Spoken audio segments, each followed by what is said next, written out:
Et voilà.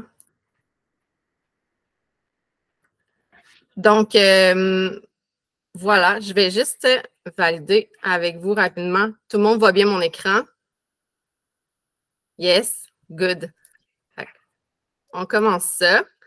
S'il y a quoi que ce soit, le temps que je suis en présentation, je ne vois pas vos écrans. Fait que s'il y a quoi que ce soit, juste activer votre micro puis à me faire signe. Donc voilà, on va faire un premier volet de l'initiation à la longue randonnée. En gros, moi, je suis Sky.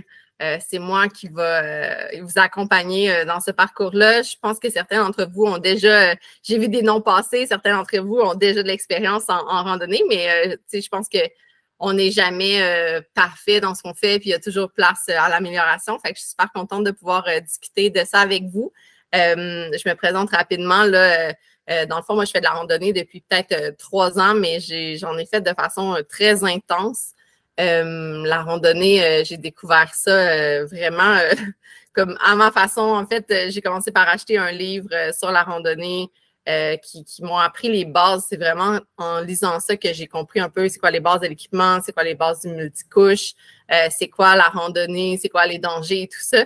Puis à partir de là, j'ai commencé à expérimenter tout simplement. Puis j'ai tellement aimé ça que je me suis mis à faire énormément. Là. J'ai eu une année où est-ce que j'avais un tableau Excel de randonnée avec les kilomètres, le dénivelé positif que je faisais.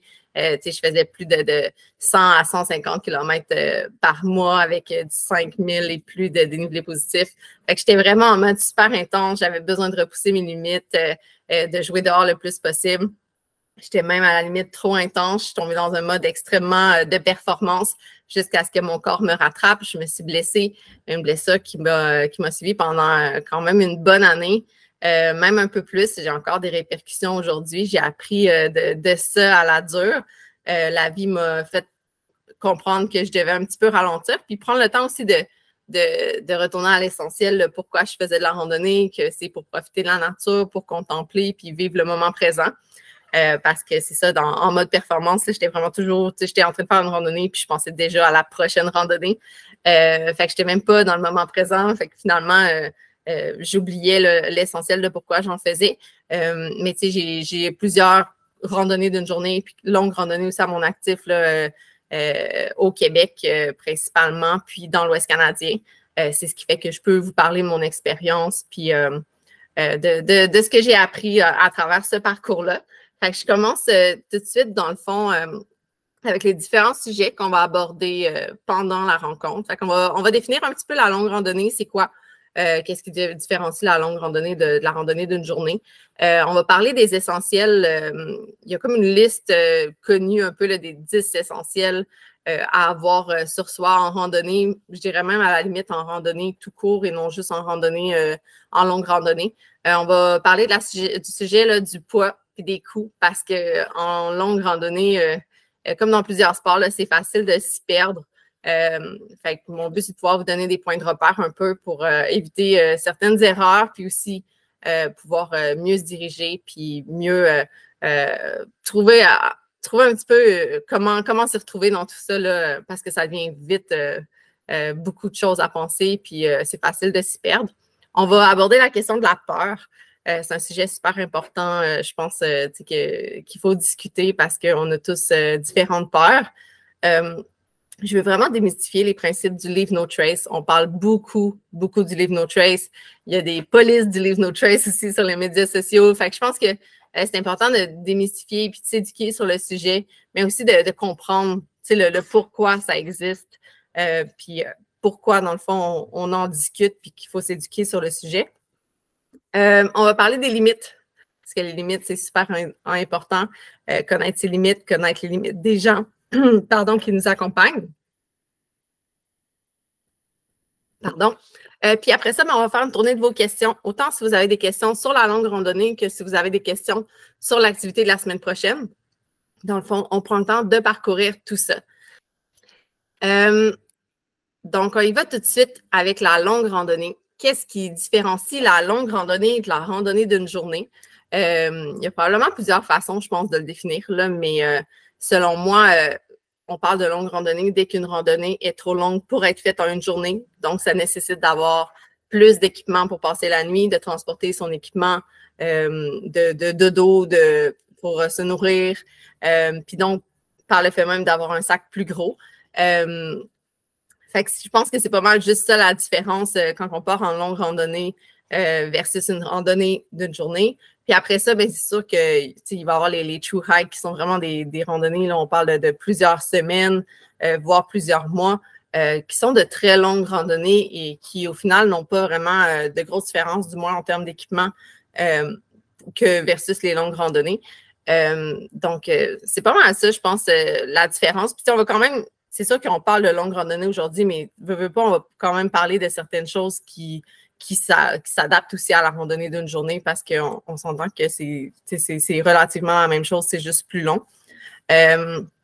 Comment s'initier rapidement à la longue randonnée? Je pense qu'il y a différentes façons de faire.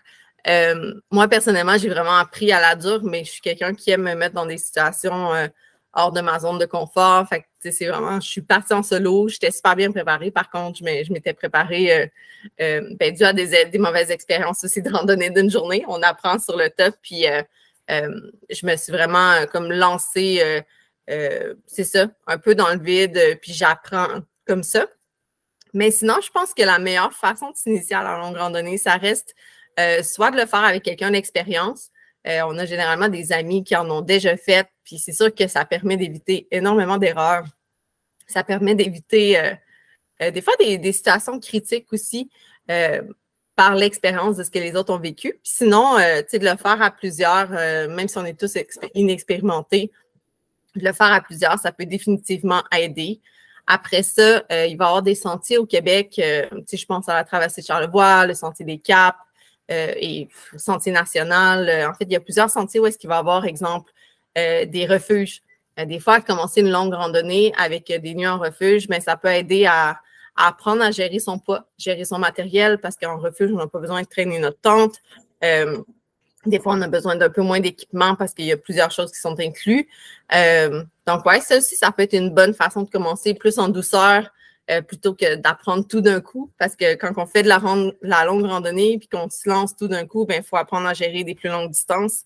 Il faut apprendre à gérer le campement. Il faut apprendre à gérer les animaux autour. Il faut apprendre à gérer toutes sortes d'éléments qui sont beaucoup à la fois. Donc, il y a plus de risques peut-être d'erreurs, plus d'apprentissage du moins qui vont se faire. Mais tu sais, au final, je pense que quand on se connaît, il n'y a pas de mauvaise façon de faire. Tout est vraiment dans la préparation, puis dans se connaître, puis se respecter dans tout ça. Puis après ça, c'est de se lancer pour le plaisir de le faire. Fait que si on aborde la question des essentiels, dans le fond, cette liste-là d'essentiels, comme je disais, on peut la trouver, là, vous pouvez googler liste des 10 essentiels à avoir en randonnée ou en anglais, là, de 10 essential for hiking. Vous allez trouver une tonne de listes, mais qui reviennent toujours à ces mêmes items-là. C'est pas une liste, selon moi, qui est exhaustive, mais ça demeure une liste qui est super importante à avoir en tout temps. Qu'on parte pour une randonnée d'une journée ou qu'on parte pour une longue randonnée, c'est des items qui sont vraiment, on les appelle les essentiels, c'est pas pour rien.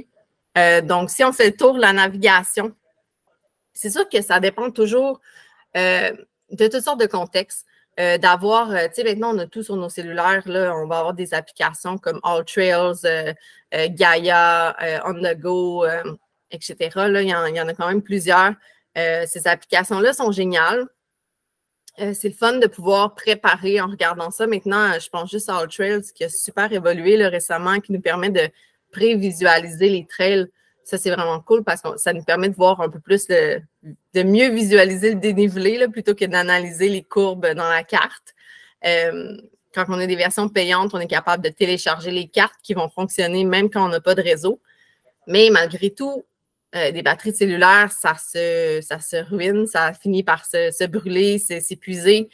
Donc, ce n'est pas infaillible. Je pense que d'avoir une carte papier quand c'est possible, que ce soit sur une impression sur papier ou n'importe quoi là, qu'on peut plastifier pour protéger de la pluie, c'est léger, puis ça peut, honnêtement, ça peut sauver des vies, ça peut vraiment vous permettre de vous retrouver, puis d'éviter de vous perdre ou d'éviter de devoir être évacué. Donc là, les cartes sur le cellulaire, mais bien sûr, la carte papier, c'est sûr que c'est un essentiel. Une boussole aussi, ça peut définitivement aider. Moi, personnellement, je n'ai pas de boussole dans mon sac, mais j'apprends à me repérer avec le soleil. J'y vais un petit peu plus comme à l'ancienne, si on veut, là, avec la mousse sur les arbres, l'humidité, le soleil, les étoiles. Puis aussi par le fait que j'ai ma carte. Donc, je suis capable de, je prends toujours personnellement des points de repère. Donc, après ça, c'est vraiment ce que je vous donne aujourd'hui là, comme outil, c'est des outils qui sont soit connus dans le milieu ou soit des outils que j'utilise, mais ce n'est en aucun cas une vérité absolue. Hein. Je pense que nos expériences, nos connaissances sont toutes différentes et peuvent toutes être améliorées. Fait qu'après ça, c'est ça, si vous avez une boussole, c'est tant mieux. Moi, personnellement, j'ai coupé dans cette portion-là parce que je me connais bien, puis je connais bien mes limites, puis je considère que je peux gérer la situation sans ça, mais ça ne veut pas dire que je recommande de ne pas en avoir. Donc, je veux juste, vraiment comme faire ça avec vous, que ce que je dis, j'ai beau avoir de l'expérience, même les gens les plus expérimentés se trompent, même les gens les plus expérimentés se perdent. De l'inattention, c'est facilement arrivé. Donc, gardez en note que c'est juste des outils de plus à ajouter à votre bagage que vous allez apprendre aussi par la suite, là, dans le fond, à force d'en faire, puis vous allez découvrir qu'est-ce qui fonctionne le mieux pour vous. Sinon, dans la navigation, c'est encore là, GPS, localisateur d'urgence. On parle souvent des Garmin Mini et j'en oublie, là, mais il y a différents outils de localisation. Encore une fois, c'est des outils qui sont super importants. Les localisateurs d'urgence comme le Garmin, puis là, j'oublie les autres noms, c'est des outils qui sont super importants, mais qui sont super coûteux aussi. Fait que quand on commence à en donner, généralement, on ne voudra pas toujours en emmener. Est-ce que c'est toujours absolument nécessaire? C'est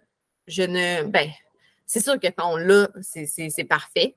Ne pas l'avoir ne veut pas dire qu'on ne peut pas partir, mais ça veut dire, entre autres, qu'il faut avoir justement averti des gens, donner un itinéraire et tout ça.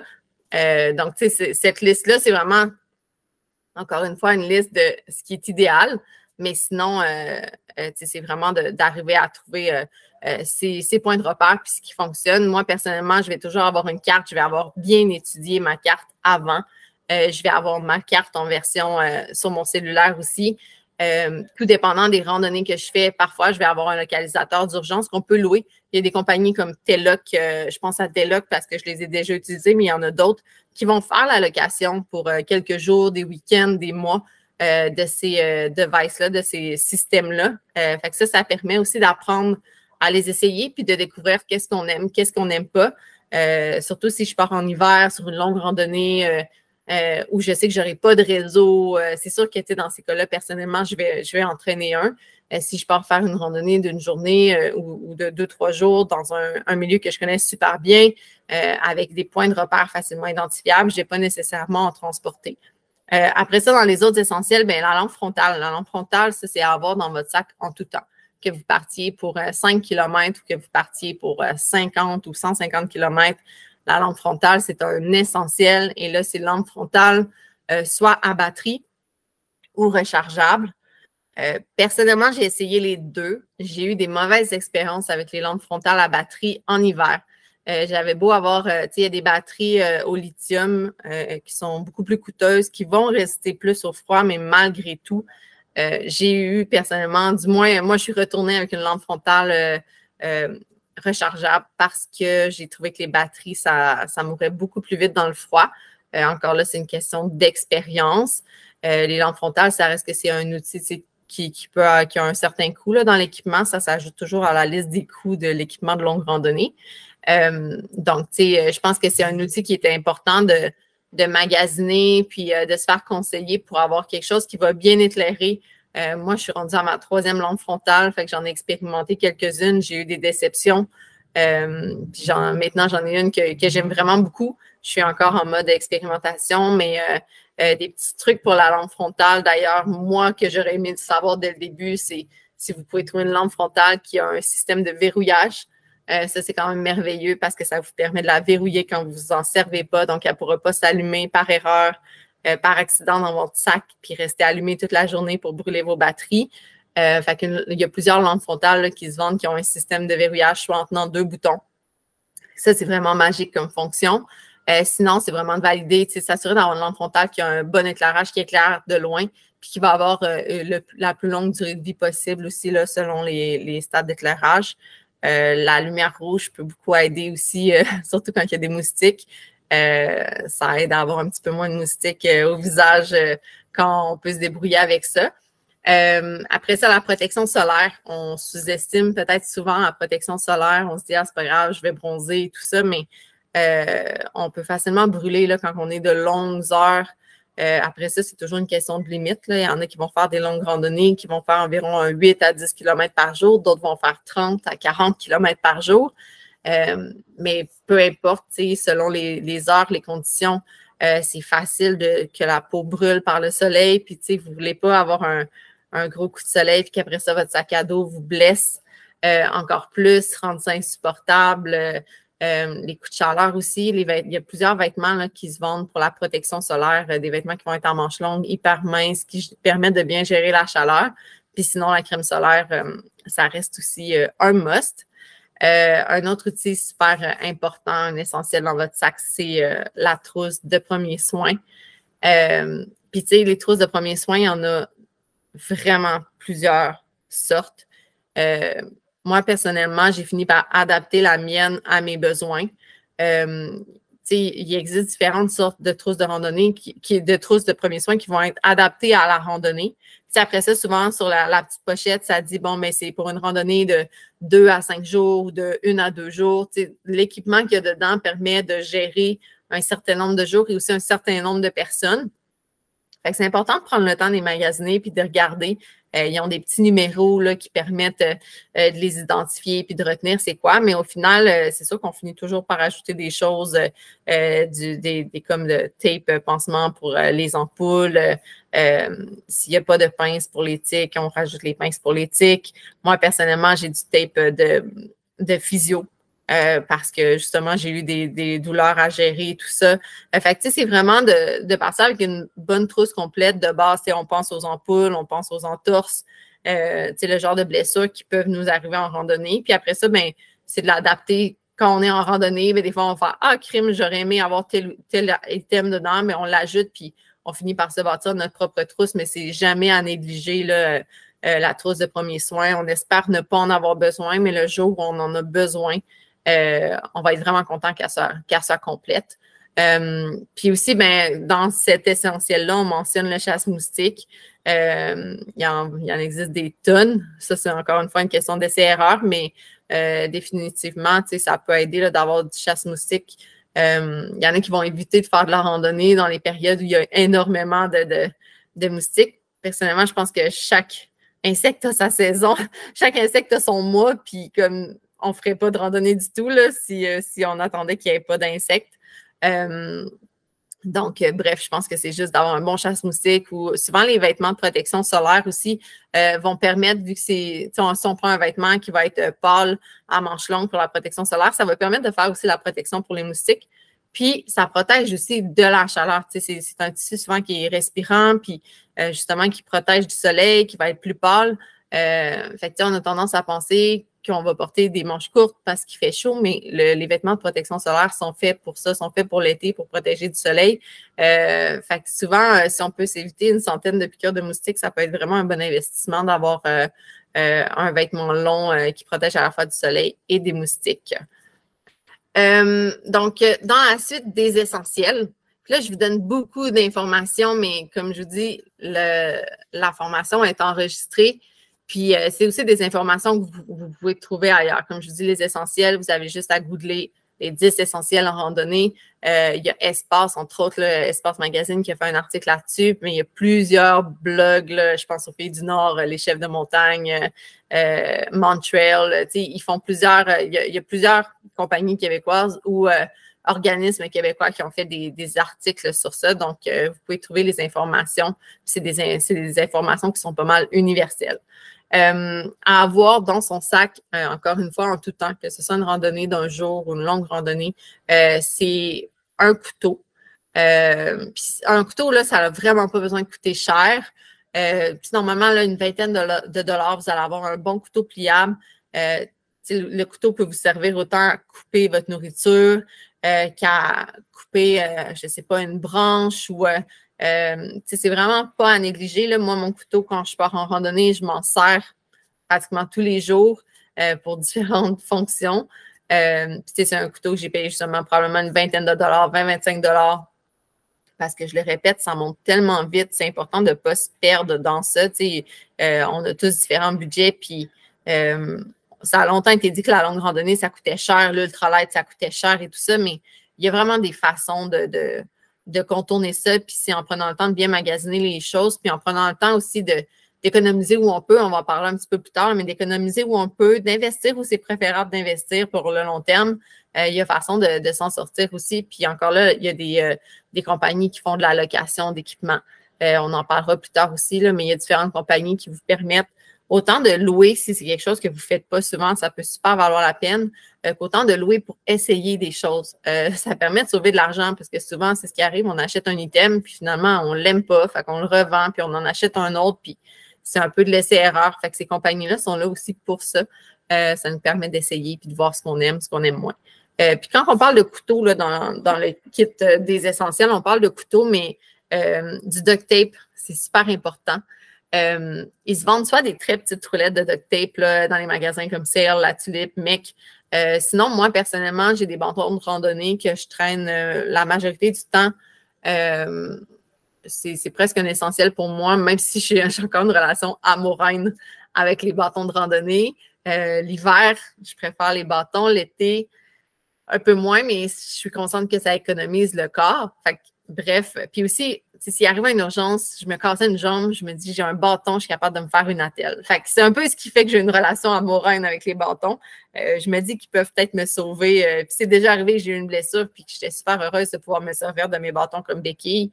Fait que je m'en sers. Puis ce que je fais, c'est que moi, j'ai enroulé comme beaucoup de duct tape autour de mon bâton de randonnée. Je me suis fait une bonne épaisseur. Fait que si jamais j'ai besoin de duct tape, j'ai juste à décoller un petit bout, le découper. Ça m'évite de traîner comme une roulette ou quelque chose qui va avoir beaucoup plus de poids ou qui va prendre la place dans mon sac. C'est sur mon bâton, ça paraît presque pas. Ça m'empêche pas d'utiliser mes bâtons, mais c'est super pratique pour réparer là, autant vos tentes, sacs à dos, vêtements, n'importe quel item. Là, on le sait, du duct tape, ça répare presque tout.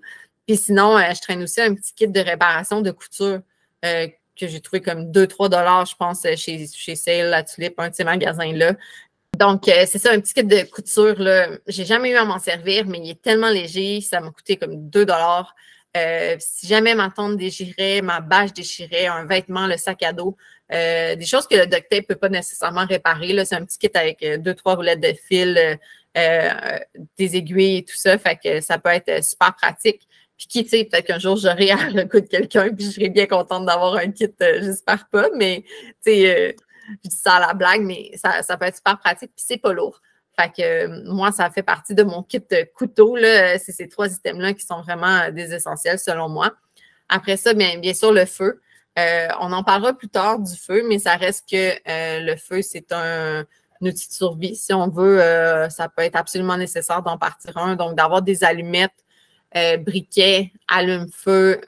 Après ça, encore là, c'est selon les préférences. Moi, j'ai toujours un briquet et généralement, je vais avoir quelques allumettes comme anti-intempéries qui vont permettre d'avoir, de partir un feu rapidement, peu importe les conditions, mais encore là, c'est très relatif, peu importe les conditions. Il y a des conditions qui ne sont pas du tout optimales pour partir un feu. Mais bon, ces allumettes-là, au moins, ils permettent sont un petit peu plus faciles à utiliser que les autres qui vont s'éteindre rapidement. Sinon, un truc que j'ai appris dans un atelier de survie, de la mousse de sécheuse. De la mousse de sécheuse dans un Ziploc, c'est un excellent allume-feu. Ça ne pèse rien du tout. Moi, depuis que j'ai appris que de la mousse de sécheuse, ça s'allume super facilement, puis ça s'allume, si je ne me trompe pas, même un peu mouillé, un peu humide. C'est super inflammable, en fait.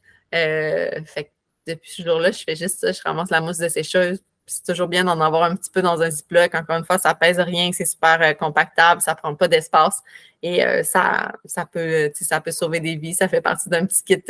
C'est des petits trucs qu'on découvre avec le temps. Puis autrement, mais l'abri d'urgence. L'abri d'urgence, pour avoir eu à l'expérimenter, moi, personnellement, je traîne une couverture d'urgence, les petites couvertures comme en aluminium qui reflètent la chaleur. C'est correct pour l'été. Ça peut dépanner pour l'été. Encore là, ce n'est pas parfait. La couverture d'urgence, bienvenue à ceux qui se sont rajoutés. Là. Je vous rajoute super rapidement, puis je poursuis. De toute façon, la rencontre est enregistrée. Fait que ce que vous avez manqué, dans le fond, vous allez pouvoir le revoir par la suite. Là, on va vous partager un lien.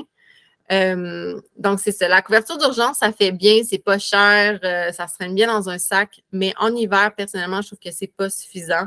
J'ai eu une situation justement où j'ai dû l'utiliser en hiver. Puis, tu sais, honnêtement, si j'avais eu plusieurs heures à rester sous la couverture, c'est pas assez. Il se vend des bivy, là, des bivouacs d'urgence. Donc, c'est vraiment comme le même matériel que la couverture d'urgence, mais ça va être plus solide.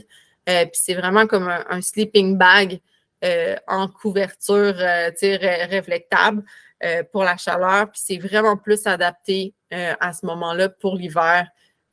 Pour des conditions où vous allez devoir conserver votre chaleur. Parce que la couverture, c'est beau, on peut s'abrier un peu, mais en hiver, en situation d'extrême urgence, l'air circule de partout. Là, fait que c'est sûr que vous allez finir par perdre votre chaleur.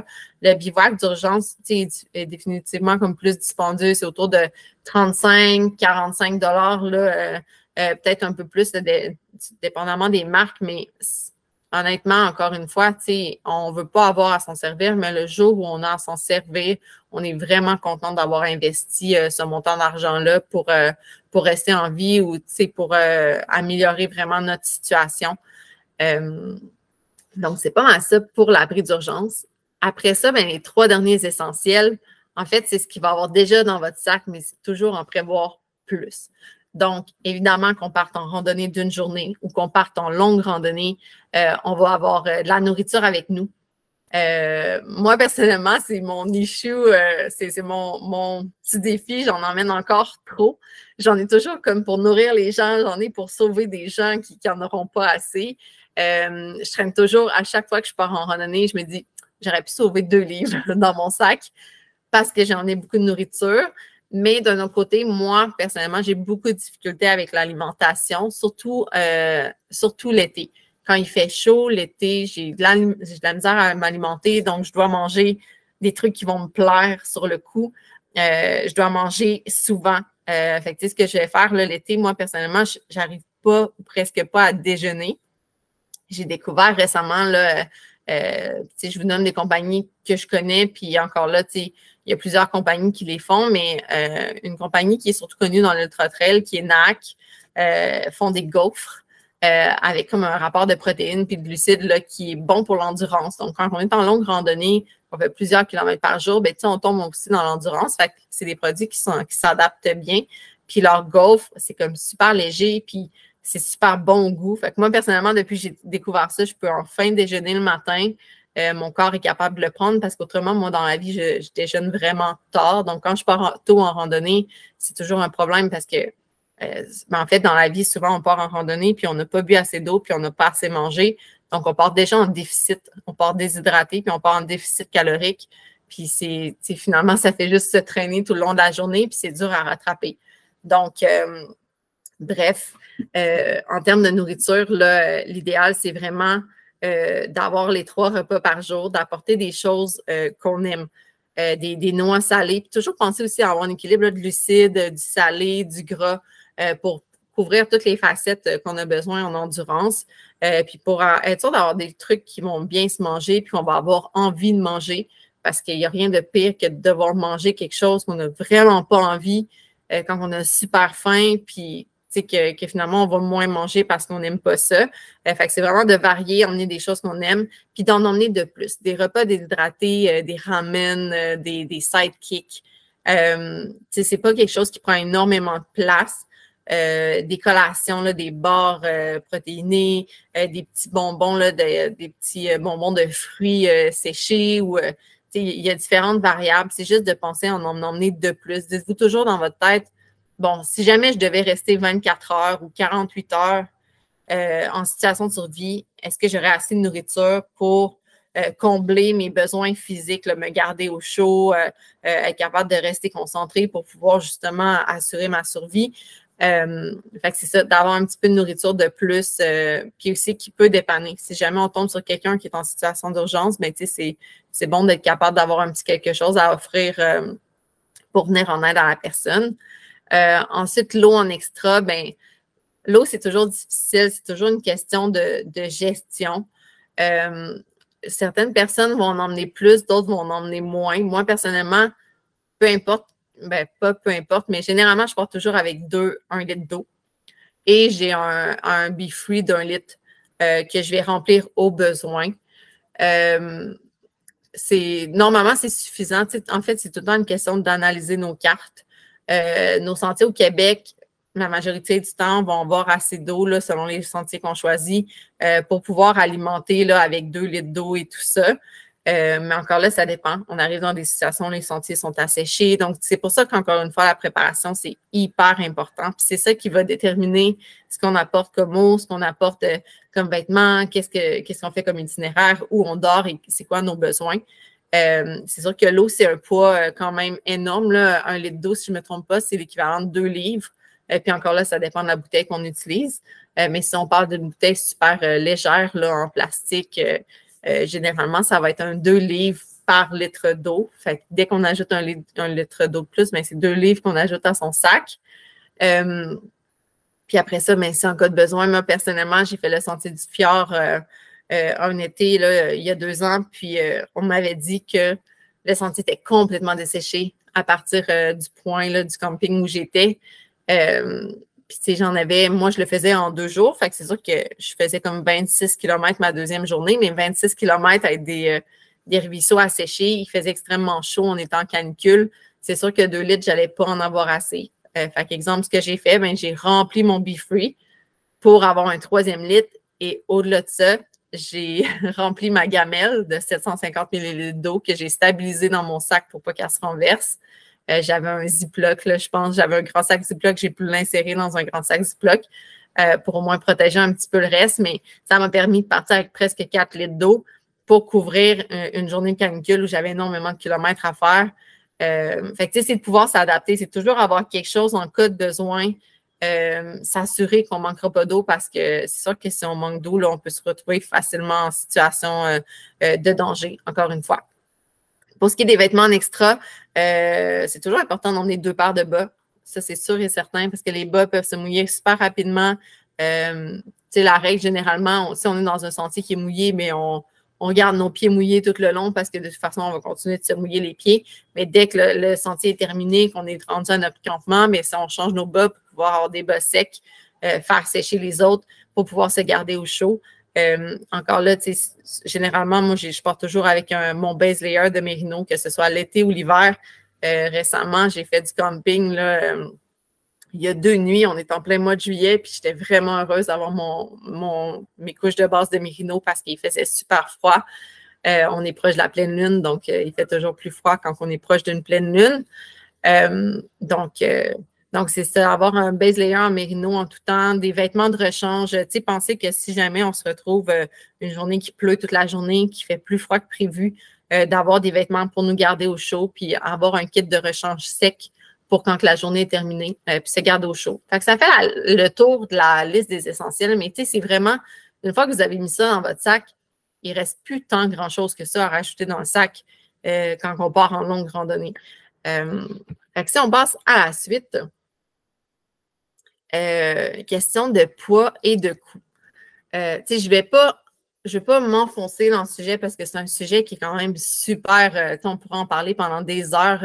Moi, personnellement, j'ai une balance alimentaire, puis j'utilise un outil en ligne pour valider là, le poids de mon sac, puis voir comment je peux le couper parce que j'aime avoir le sac le plus léger possible. Et tu sais, comme tout le monde, je suis partie de la base, puis j'ai fait des essais, des erreurs et plusieurs erreurs pour trouver ce qui fonctionne pour moi.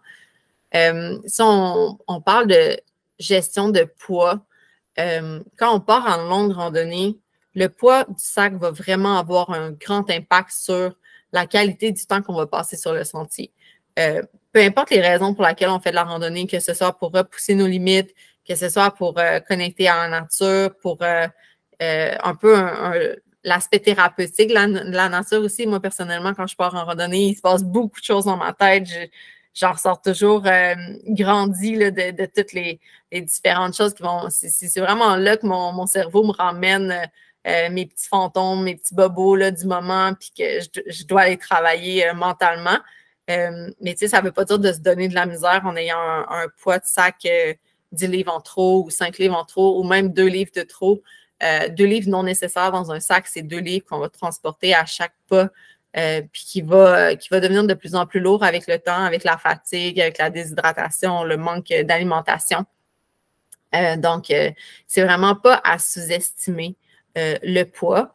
Après ça, sur quoi il vaut la peine d'investir? Selon moi, tu sais, quand on divise les différents outils qu'on a en randonnée, bon, mais premièrement, qu'on parte en courte ou en longue randonnée, on va avoir des bottes. Les bottes, c'est l'outil de base. Après ça, bon, il y en a qui vont avoir des souliers de course, il y en a qui vont avoir vraiment des bottes pour soutenir la cheville. Ça, c'est une question de choix, mais on marche. La randonnée, c'est de marcher. Fait que les chaussures, c'est notre principal outil. S'il y a une place où il faut investir, selon moi, c'est vraiment dans les bottes ou les chaussures parce que ça peut éviter énormément de blessures. Ça peut éviter de rendre la randonnée vraiment, vraiment désagréable. Fait que ça vaut la peine d'avoir une bonne chaussure qui va durer longtemps, qui va nous garder le pied le plus sain possible. Petit truc à savoir sur les bottes de randonnée, généralement, on prend toujours un demi-point, voire jusqu'à 1 point de plus que ce qu'on porte habituellement. Tout dépendant, évidemment, de la grandeur les types de bottes, les modèles. Faut toujours penser que quand on va être en descente de pente, il va avoir, notre pied va aller à côté. Puis ce qu'on veut justement, c'est que notre pied ne touche pas le bout de la chaussure quand on est en descente. Dès que le pied va toucher le bout de la chaussure, généralement, là, c'est que la chaussure est trop petite. Ça va emmener des ampoules, ça va emmener des ongles arrachés, ça va emmener des choses vraiment pas agréables. Puis je vous parle par expérience. Personnellement, je m'étais acheté une paire de bottes d'hiver, les fameuses Merrell que presque tout le monde a. Puis je les avais pris quand j'étais au magasin, je ne sais pas, là, j'avais la bonne paire de bas. Il me semblait comme à la limite trop grande. Puis pourtant, j'étais étonnée parce que c'était comme un demi-point plus petit que ce que je portais. Puis je m'étais dit, c'est peut-être le modèle. Et finalement, cet hiver-là, j'ai passé l'hiver avec les pieds tapés. J'ai tapé mes pieds tout l'hiver parce que je faisais des ampoules comme ça se peut pas. Puis même, je devais taper le bout de mes pieds pour essayer de sauvegarder mes ongles. Puis mes orteils, c'était extrêmement douloureux. J'ai fini par les changer l'année suivante. Sur le coup, je n'avais pas compris que mes bottes étaient trop petites. Là. Ça m'a pris un certain temps à comprendre que finalement, c'était parce qu'ils étaient trop petites, c'était mes orteils qui accotaient au bout. Je pense que quand j'étais en randonnée, j'étais juste tellement dans la douleur puis la gestion de la douleur que je me questionnais pas sur le pourquoi j'avais mal. Mais définitivement, de prendre une botte de randonnée qui va être un demi-point plus grand, puis de prendre le temps de l'essayer. Là. Il y a certains magasins qui ont des petites pentes là, où est-ce qu'on peut voir si notre pied touche le fond. Fait que ça peut vraiment sauver, surtout des bottes de randonnée. C'est quand même un item qui est dispendieux. Fait que, ouais, ça, c'est un des systèmes, ça vaut la peine d'investir. Puis après ça, le sac, c'est selon moi le deuxième outil où ça vaut la peine. Souvent, en plus, les sacs, ça tombe en spécial. Là, il y a vraiment des gros inventaires de sacs. Après ça, c'est une question de choix. Là. Moi, personnellement, j'ai un sac pour mes randonnées de jour, puis j'ai un sac pour mes longues randonnées. Il y en a qui vont avoir des tonnes de sacs. C'est vraiment une question de choix. Puis après ça, la quantité de litres aussi va avoir un impact. Quand on parle d'une randonnée de jour, généralement, un sac de 20 à 30 litres pour couvrir toutes les saisons, c'est suffisant. Moi, j'ai un 20 litres, puis je le trouve petit un peu pour l'hiver. J'ai dû rapetisser la grosseur de mes items pour pouvoir gérer mon 20 litres. Mais un 30 litres pour l'hiver, je trouve que c'est idéal. 20 litres en été, c'est amplement suffisant. Pour la longue randonnée, ils vendent des sacs qui vont aller jusqu'à 70 litres, 80 litres. Honnêtement, je trouve que c'est pas nécessaire parce que le problème qui arrive, généralement, plus le sac contient de litres, plus on va mettre de choses dedans, plus il va être lourd. Plus le sac est petit, plus on va se minimiser dans ce qu'on va mettre dedans. Puis on va avoir un meilleur poids puis une meilleure expérience en randonnée. Moi, personnellement, pour la longue randonnée, j'ai un sac qui est un 45 plus 10. Donc, l'équivalent de 55 litres de capacité. Puis j'ai l'équivalent de 5 litres de poche. Donc, au total, j'ai quand même un équivalent de 60 litres. Mon sac est compact et malgré tout, je trouve que je pourrais réduire encore. Mais tu sais, je pense qu'un 55-60 litres, c'est vraiment une quantité respectable qui peut rentrer généralement. Moi, je n'ai pas le stock le plus ultralight non plus. J'ai fait des choix là, avec le temps pour essayer de trouver le plus de compression possible puis le plus léger, mais malgré tout, il y a des choses qui prennent de la place, qu'on le veuille ou non, là, à moins de payer un prix immense. C'est comme pour les sleeping bags qui sont hyper compressibles, mais qui vont coûter peut-être 600-700 $. Fait que, encore là, ça dépend toujours des budgets, mais moi, c'est ça que je ne fais pas la promotion des choses qui coûtent super cher parce que je pense que la randonnée, c'est la nature puis ça doit être accessible à tous. Donc, je trouve ça important justement de trouver des trucs pour que ce soit le moins dispendieux puis que tout le monde puisse en profiter. Puis il y a un merveilleux aussi, il y a une base là, d'usagers quand même immense là, sur les réseaux, sur Marketplace, en ligne. Puis tu sais, il ne faut pas avoir peur d'acheter usagé parce que souvent quand on achète usagé, c'est parce que quelqu'un a acheté quelque chose, l'a utilisé, a aimé, a moins aimé, a fini par changer pour différentes raisons. Puis ça ne veut pas dire que le sac n'est pas bon. Puis surtout, généralement, vous allez payer moins cher. Puis vous allez l'essayer. Puis après ça, vous allez voir si vous aimez ou pas. Puis tu sais, ça finit que ça passe d'une personne à une autre. Mais ça permet au moins de sauver énormément d'argent parce que c'est rare qu'on achète notre premier sac puis qu'on tombe en amour avec. Ça arrive, là, mais généralement, c'est à force de l'essayer qu'on va découvrir ce qu'on aime plus, ce qu'on aime moins, est-ce qu'on aime quelque chose de plus minimaliste, est-ce qu'on aime avoir beaucoup de poches pour être super bien structuré, est-ce qu'on aime mieux avoir un zipper qui fait le tour pour pouvoir sortir notre linge sans vider notre sac au complet. Fait que, tu sais, c'est vraiment avec le temps. Puis, je pense que le marché de l'usager, de la réutilisation, ça permet de diminuer aussi la consommation, là, parce qu'encore une fois, c'est un milieu où est-ce que c'est facile de surconsommer. Puis, je pense qu'il y a déjà beaucoup d'items qui sont présents dans le marché pour qu'on n'ait pas besoin de surconsommer du neuf, surtout quand on est en mode essai-erreur. Avec le temps, on finit par savoir ce qu'on veut exactement, puis tu sais, de se diriger vers le neuf, il n'y a rien de mal contre ça. Mais, tu sais, une fois qu'on sait exactement ce qu'on veut, puis clairement ce qu'on veut, bien là, c'est plus facile de se dire, je vais investir un prix de 300, 400, 500 $ sur un sac à dos parce que c'est clairement ce que je veux, ce que j'ai défini par expérience puis par le temps. Après ça, sur quel item on peut économiser une tonne d'items? Les ustensiles, les gamelles, les brûleurs, tout ce qui est des petits accessoires qui vont finir par briser avec le temps, qui vont finir par qu'on peut perdre. Il y a vraiment plusieurs items qu'on peut trouver. Je promouvois toujours d'encourager évidemment nos marchés d'ici, là, autant les magasins de sport d'ici et tout, mais ça reste que des fois, Amazon, ben, ça fait aussi super la job quand on veut sauver des sous. Puis, sur Amazon, on retrouve des compagnies québécoises aussi, puis on retrouve des compagnies canadiennes. C'est pas, oui, je ne veux pas partir le débat d'enrichir le géant du web là, et tout ça, mais ça reste qu'il y a différents outils, puis après ça, tout dépend de nos valeurs, puis de ce qu'on recherche, puis ce qu'on veut économiser comme argent. Mais ça vaut vraiment la peine de magasiner un peu pour sauver des sous où est-ce qu'on peut. Puis toujours se rappeler aussi de l'essentiel. Ça prend les items de base, ça prend les items essentiels, mais il ne faut pas tomber dans le luxe, idéalement, parce qu'on alourdit le sac. On parlera un petit peu là, rapidement des choses de base à mettre dans un sac. Après ça, ben, les items importants qui ont le plus d'impact sur le poids du sac, dans le fond, quand on divise son sac en longue randonnée, on part 3 jours, 10 jours, 50 jours, tout ce qui change selon les jours qui s'ajoutent, ça va être les consommables. Donc, la nourriture, l'eau, le carburant, pour ceux qui utilisent du carburant pour la cuisson. Le reste, le système est le même. On a notre sleeping system, donc le système dodo. Le système dodo, c'est le matelas de sol, le sleeping bag et ceux qui utilisent un oreiller ou certains vont utiliser la pochette du sleeping bag avec un vêtement dedans. Ça permet de faire une oreiller. Après ça, c'est une question de confort, de préférence.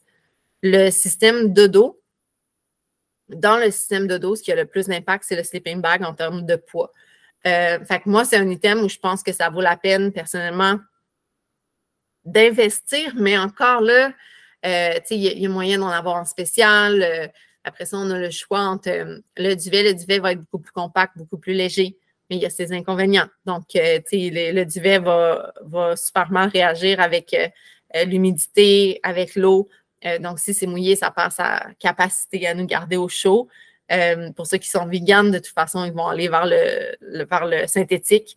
Synthétique qui est plus lourd, qui va être moins compressible, mais qui va garder toujours sa chaleur, peu importe qu'il soit humide ou pas. Donc, tu sais, après ça, c'est encore une fois une question de choix qu'on fait, mais d'une façon ou d'une autre, le sac de couchage va avoir un impact sur le poids du sac. Et encore une fois, le sac de couchage, bien, tout dépend. Est-ce qu'on fait du camping seulement l'été? Est-ce qu'on fait du camping 3 saisons? Est-ce qu'on fait du camping l'hiver? Est-ce qu'on dort en refuge? Le choix du sleeping bag, le poids va varier aussi selon la température maximale du sleeping bag. Donc, tu sais, c'est important de prendre le temps quand même de se poser les questions sur c'est quoi mes réels besoins pour pas prendre, ça ne sert à rien d'avoir un sleeping bag moins 40 si on sait qu'on va juste camper l'été. On va s'ajouter énormément de coûts et énormément de poids alors que ce ne sera pas nécessaire. Fait que, tu sais, encore là, c'est facile de s'y perdre, mais quand on prend le temps d'analyser un item à la fois, de poser des questions, puis de définir nos besoins, on arrive à faire son chemin, puis à découvrir, puis avec, encore une fois, les compagnies où on peut louer de l'équipement. Dans le fond, tu sais, on parle d'équipement, là, on pense à Locapac. Locapac a différents points de vente. Là, maintenant, il y en a à Québec, à Montréal, puis 2 autres endroits, si je ne me trompe pas. Donc, ça permet d'aller louer des tentes, des sleeping bags, différents items pour la randonnée et le camping. Il y a 4 natures à Québec aussi qui font de la location d'équipement.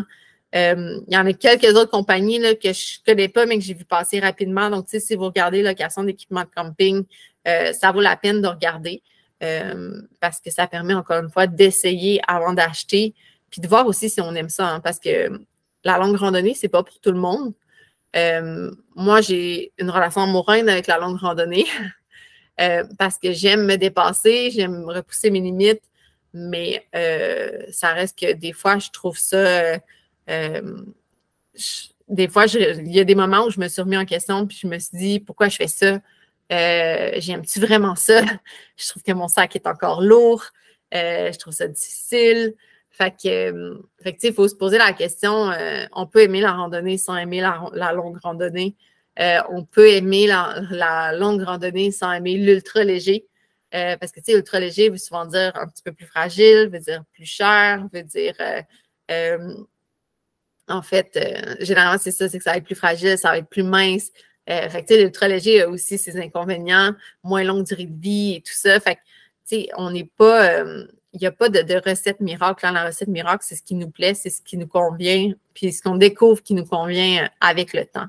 Quand on parle des outils là, pour bien gérer le poids de l'équipement, il y a des outils en ligne. J'ai oublié le nom là, de ce que j'utilise. Ça va sûrement me revenir. Je vous le donnerai dans le courriel. Je vous donne beaucoup d'informations qui sortent de mon cerveau. Puis, bref, il y a différents outils où est-ce qu'on peut mettre le poids de chacun de nos équipements. Mais encore là, tu sais, ça, c'est quand on devient un petit peu presque obsédé là, par le poids. Là. Tu sais, moi, comme je disais, c'est sûr, je suis partie dans un backpacking trip dans l'Ouest canadien avec mon sac. C'est vraiment comme j'avais que ça. Fait que c'est sûr que je devais gérer le poids. 35 jours, c'est long à porter le poids de toute sa vie sur son dos. Fait que, tu sais, je voulais m'assurer que tout ce que j'avais, c'était absolument nécessaire, que j'allais m'en servir, tu sais, quotidiennement.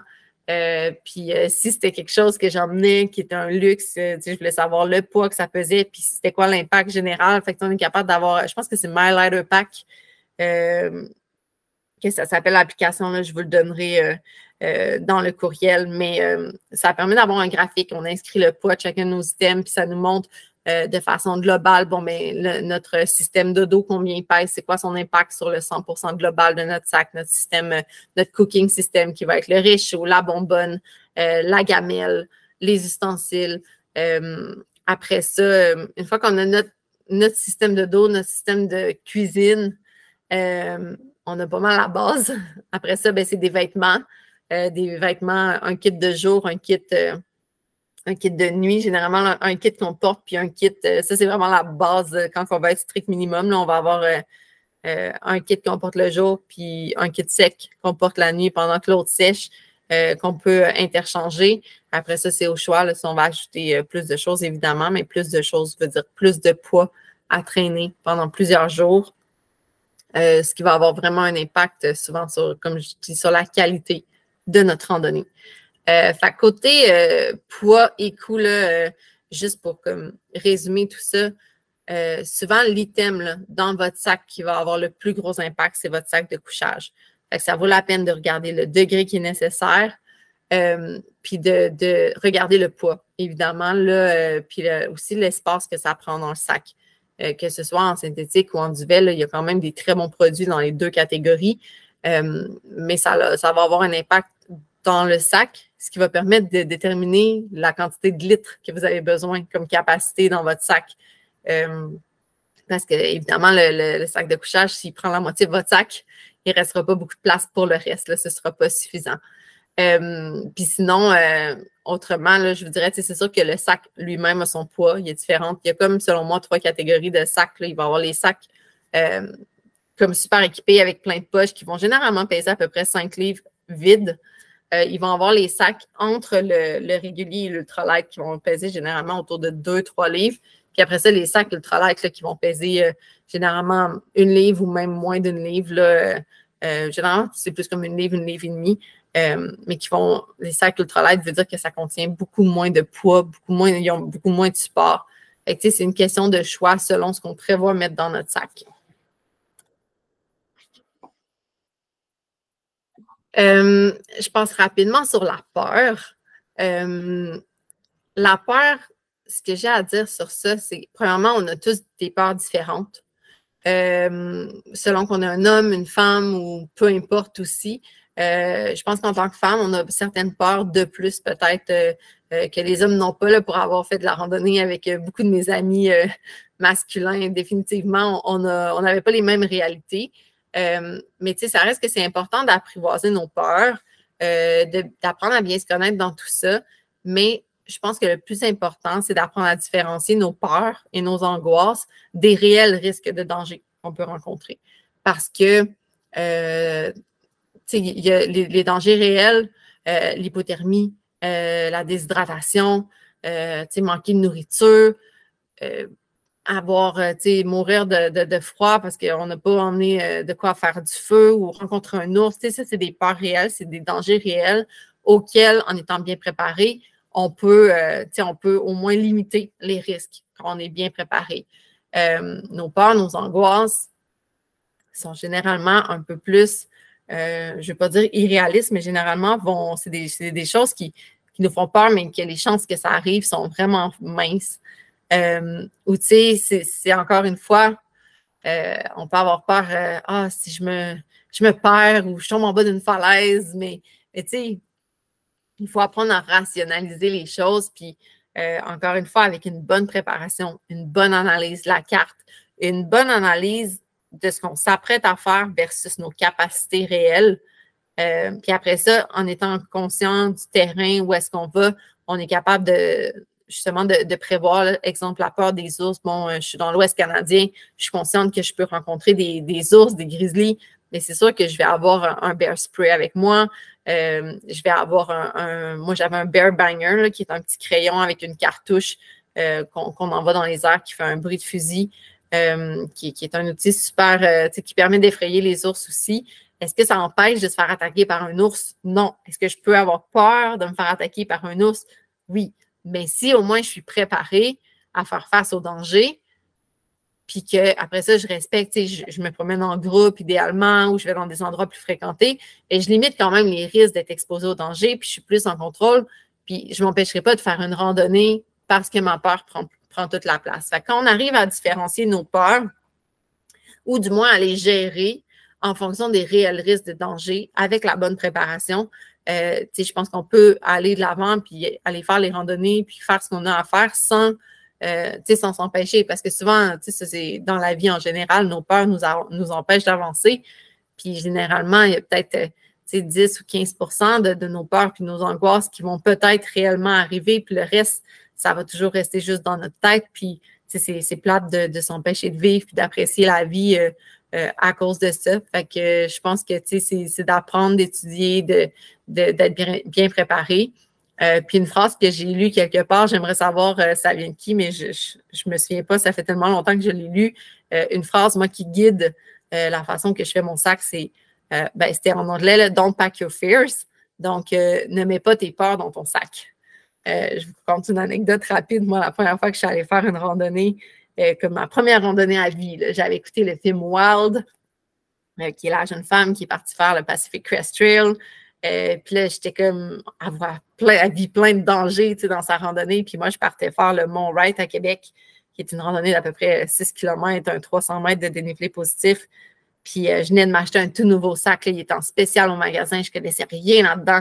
Puis, on ne m'avait pas nécessairement demandé c'était quoi mes besoins. Donc, j'avais mon gros sac 70 litres. J'avais des couvertures, des cordes, de la nourriture en quantité industrielle. Là. Moi, je m'en allais affronter l'Everest avec mon sac pour aller faire une randonnée que maintenant, je fais en peut-être 1 heure, là, 1 heure et demie. Fait que, j'avais définitivement emmené toutes mes peurs dans mon sac. Là, et si je reste coincée dans la montagne, et si je meurs d'hypothermie, et si je meurs de faim. Cette expérience-là est venue compléter la phrase. Puis pour moi, ça me guide là, toujours.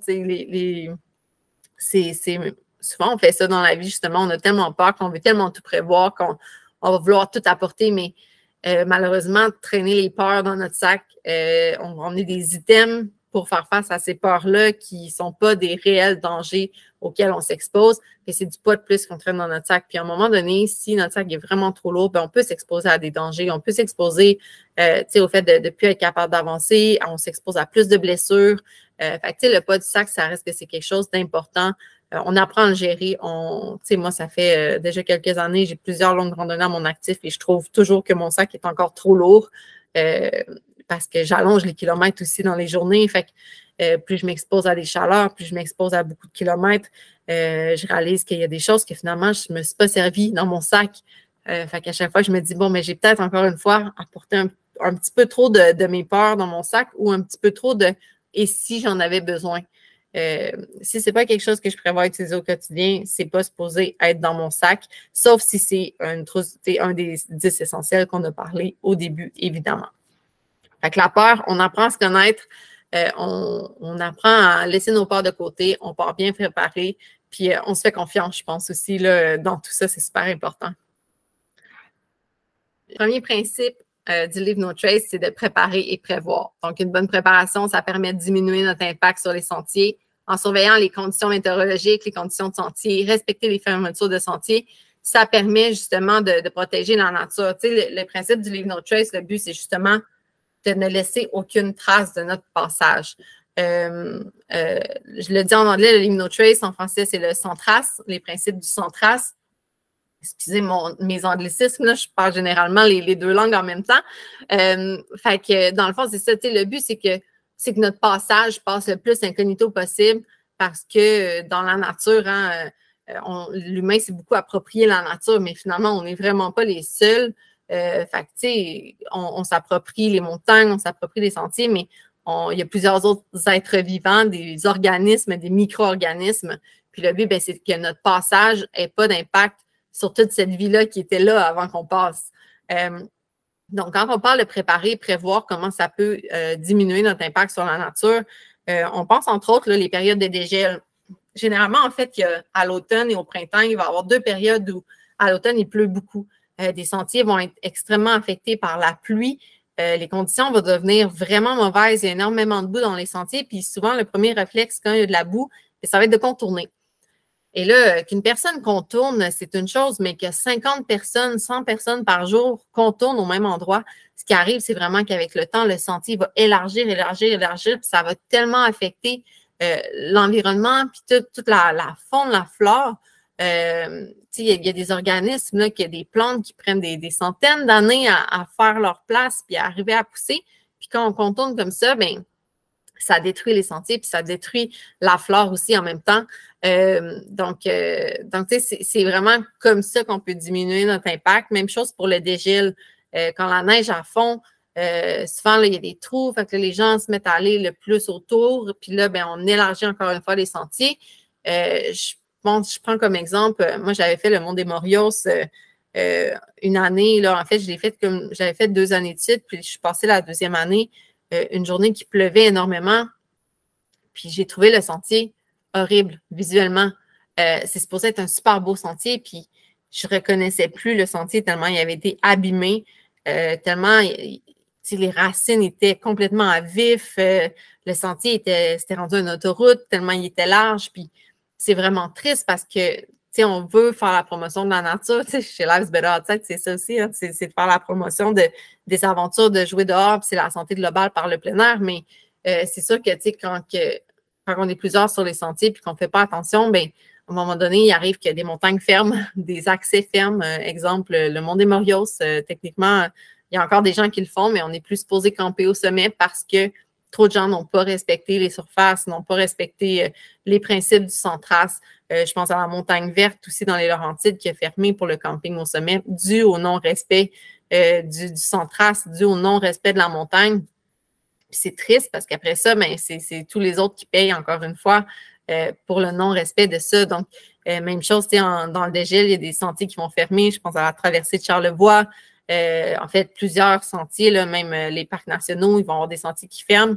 C'est pas pour rien qu'ils les annoncent, c'est pour protéger ça, pour qu'au printemps puis à l'été, quand la saison du dégel est passée, c'est pour qu'on puisse continuer d'utiliser ces sentiers-là sans affecter, sans détruire la nature qui est autour. Donc, d'être bien préparé, ça veut dire de prendre le temps de vérifier est-ce que le sentier est ouvert, est-ce que les conditions sont bonnes. On pense aux inondations récemment qu'il y a eu à Charlevoix là, il y a quelques mois, mais tu sais, la traversée de Charlevoix, j'ai vu récemment un post qui disait que c'était encore inondé par endroits, puis que c'était ouvert aux gens qui faisaient la traversée, mais qu'il fallait être préparé en conséquence. Puis, bien, les bottes de randonnée, il faut s'attendre à ce qu'ils soient mouillés, il faut s'attendre à avoir de la boue. Même chose quand on fait, je parle de randonnée, mais tu sais, la course en sentier, on partage nos sentiers avec ceux qui font de la course aussi. Puis, il faut juste s'attendre à piler dans la boue. Puis ça fait partie de la game de la randonnée. Puis, tu sais, faut juste accepter que ça en fait partie plutôt que de se dire, ben, je ne veux pas mouiller, donc je vais passer à côté. Puis, souvent, les gens ont le réflexe de se dire, ouais, mais tu sais, si moi je le fais, ça ne dérange pas. Mais c'est sûr que si 100 personnes se disent, si moi je le fais, ça ne dérange pas, bien, tu sais, au final, c'est sûr que ça dérange. Tu sais, ça, dans toute chose, on pense toujours que notre petit impact à nous n'a pas d'impact. Mais quand il est multiplié par toutes les gens qui se disent la même chose, bien, ça devient un impact immense. Puis, ça prend des années et des années pour se réparer. Fait que, bref, pour ce premier principe-là, je pense que la préparation, puis de prévoir, c'est pas un principe qui est impératif ou qui est comme super contrôlant. C'est vraiment juste de dire, je prépare bien, je fais attention au sentier, puis je pense que le gros bon sens suit là-dedans. Pour le deuxième principe, marcher camper sur les surfaces durables. Ça, c'est justement, je viens de vous le dire, là, il y a des sentiers qui ont fermé, des montagnes qui ont fermé à cause de ça.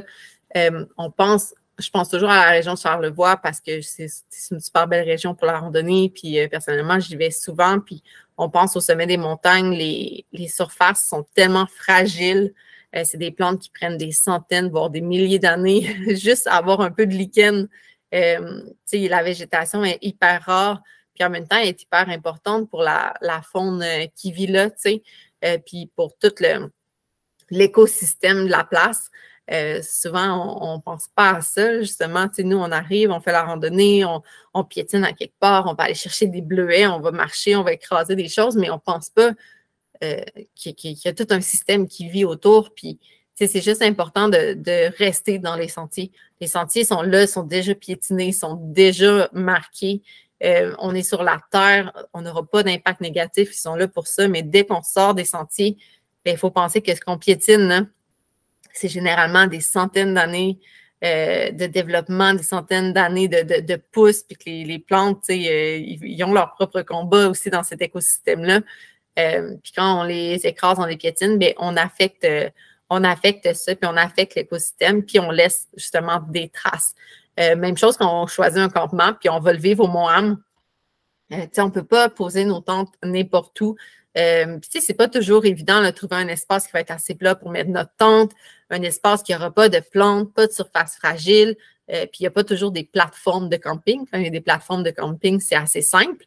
Donc, c'est vraiment de prendre le temps de prioriser les roches, de prioriser où est-ce qu'il y a juste de la terre, de vraiment éviter, moi, j'ai vu des gens, juste qui étaient débutants puis qui disaient « Ah, le lichen, c'est le fun, ça fait comme un petit coussin autour de la tente. C'est moelleux, mais non, le lichen prend énormément d'années à pousser, des centaines, des milliers d'années à pousser, puis dès qu'on l'écrase, c'est à recommencer, là, puis notre impact qui est immédiat pour quelque chose qui va prendre énormément de temps à se refaire dans le temps. Fait que, tu sais, ça me ramène à dire, en fait, je pense que les principes du Leave No Trace, puis quand on fait de la longue randonnée, là, mais surtout les principes du Leave No Trace, dans tous les cas, ça ramène au fait qu'il ne faut pas faire preuve, puis là, j'utilise un mot qui est peut-être fort, mais je pense que c'est un mot qui est juste. Il ne faut pas faire preuve d'égoïsme.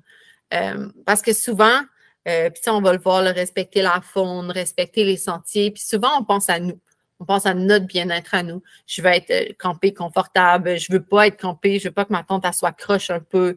Je ne veux pas mouiller mes pieds. Je veux prendre une photo avec l'animal. Fait que je vais le nourrir parce que je veux prendre une photo avec. C'est vraiment très centré sur nos besoins à nous. Alors que la nature, elle n'a pas demandé à ce qu'on passe. Fait que, tu sais, je pense que c'est vraiment une question d'accepter le fait qu'on est de passage dans un système, dans une nature qui existe, qui était là avant nous, qui va être là après nous, puis que c'est important de la respecter. C'est important de redescendre un peu notre ego d'humain. On vient dans une société où est-ce que l'humain est super important, puis l'humain est comme au centre de tout, mais on n'est pas le centre de tout. Puis je pense que il y a beaucoup de dommages qui sont causés par le fait que les gens pensent à leurs besoins avant tout, alors que si on n'a pas de nature, si on n'a pas d'arbres, si on n'a pas de verdure pour créer de l'oxygène, bien, un jour, on ne pourra plus la respirer, cette air pur-là. Puis, c'est vraiment juste dans une optique de. Je pense qu'il faut juste se redescendre un peu là, dans l'ego, je ne vais pas dire l'égocentrisme, mais il faut être un petit peu moins centré sur nous puis comprendre qu'on fait partie d'un tout. Puis tout est toujours une question de respect. Puis c'est aussi le fait de se dire, est-ce que j'aimerais ça que mon voisin vienne piétiner mon jardin, vienne piétiner mon potager, exemple? Et c'est sûr que non. Fait qu'après ça, mais pourquoi moi je vais dans la nature puis je piétine, mettons, les plantes qu'un animal a besoin pour se nourrir? C'est vraiment plus une question. C'est juste de se recentrer sur le fait qu'on fait partie d'un tout, puis que le respect dans tout ça, c'est super important. Fait que les surfaces durables, là, puis camper, puis marcher sur des surfaces durables, en gros, c'est de marcher dans les sentiers, toujours rester dans les sentiers. Mais ça demeure qu'on va le voir tantôt. Tantôt, je vais vous dire, il y a une nuance, parce que là, je viens de vous dire de toujours rester dans les sentiers, puis tantôt, je vais vous dire de sortir des sentiers. Et tu sais, le Leave No Trace, là, c'est une question de gros bon sens. Mais bref, rester dans les sentiers, camper sur des surfaces durables, des surfaces dures, du sable, de la roche. Quand il y a de la boue, là, si on ne veut pas se mouiller les pieds, on peut toujours chercher les roches, les racines, marcher sur ce qui est dur. Ça permet au moins de sauvegarder le sentier puis de ne pas élargir le sentier. Fait que, c'est à peu près ça le gros bon sens de ce deuxième principe-là. Gérer adéquatement les déchets. Ça, c'est une partie que je suis assez, personnellement, je suis super ferme sur ça parce que je me dis, en fait, il y a zéro raison. J'ai tellement vu de déchets partout en montagne, puis je ne crois pas que ce soit un manque d'éducation à ce stade-là. Je pense que quand les gens laissent leurs déchets en montagne, c'est juste parce qu'ils ont décidé de les laisser là, parce que ça leur importait peu. Peut-être que je me trompe, peut-être que des fois, c'est un manque d'éducation, mais je pense qu'on vit depuis assez longtemps, dans une maison, on ne jette pas nos déchets par terre. Fait que, dans la nature, on ne devrait pas jeter nos déchets par terre. Fait que le principe numéro 1, c'est tout ce qui était dans ton sac au départ doit revenir dans ton sac au départ. Fait que, si on a des collations dans des sacs, des choses avec des déchets, le principe, c'est de traîner un sac dans lequel on va mettre nos déchets pour revenir. Puis l'avantage, c'est d'une façon ou d'une autre, quand on mange, on allège notre sac. On ne peut pas dire, ouais, mais mes déchets sont trop lourds, parce que les déchets, ils faisaient partie du tout, ils faisaient partie de la nourriture avant.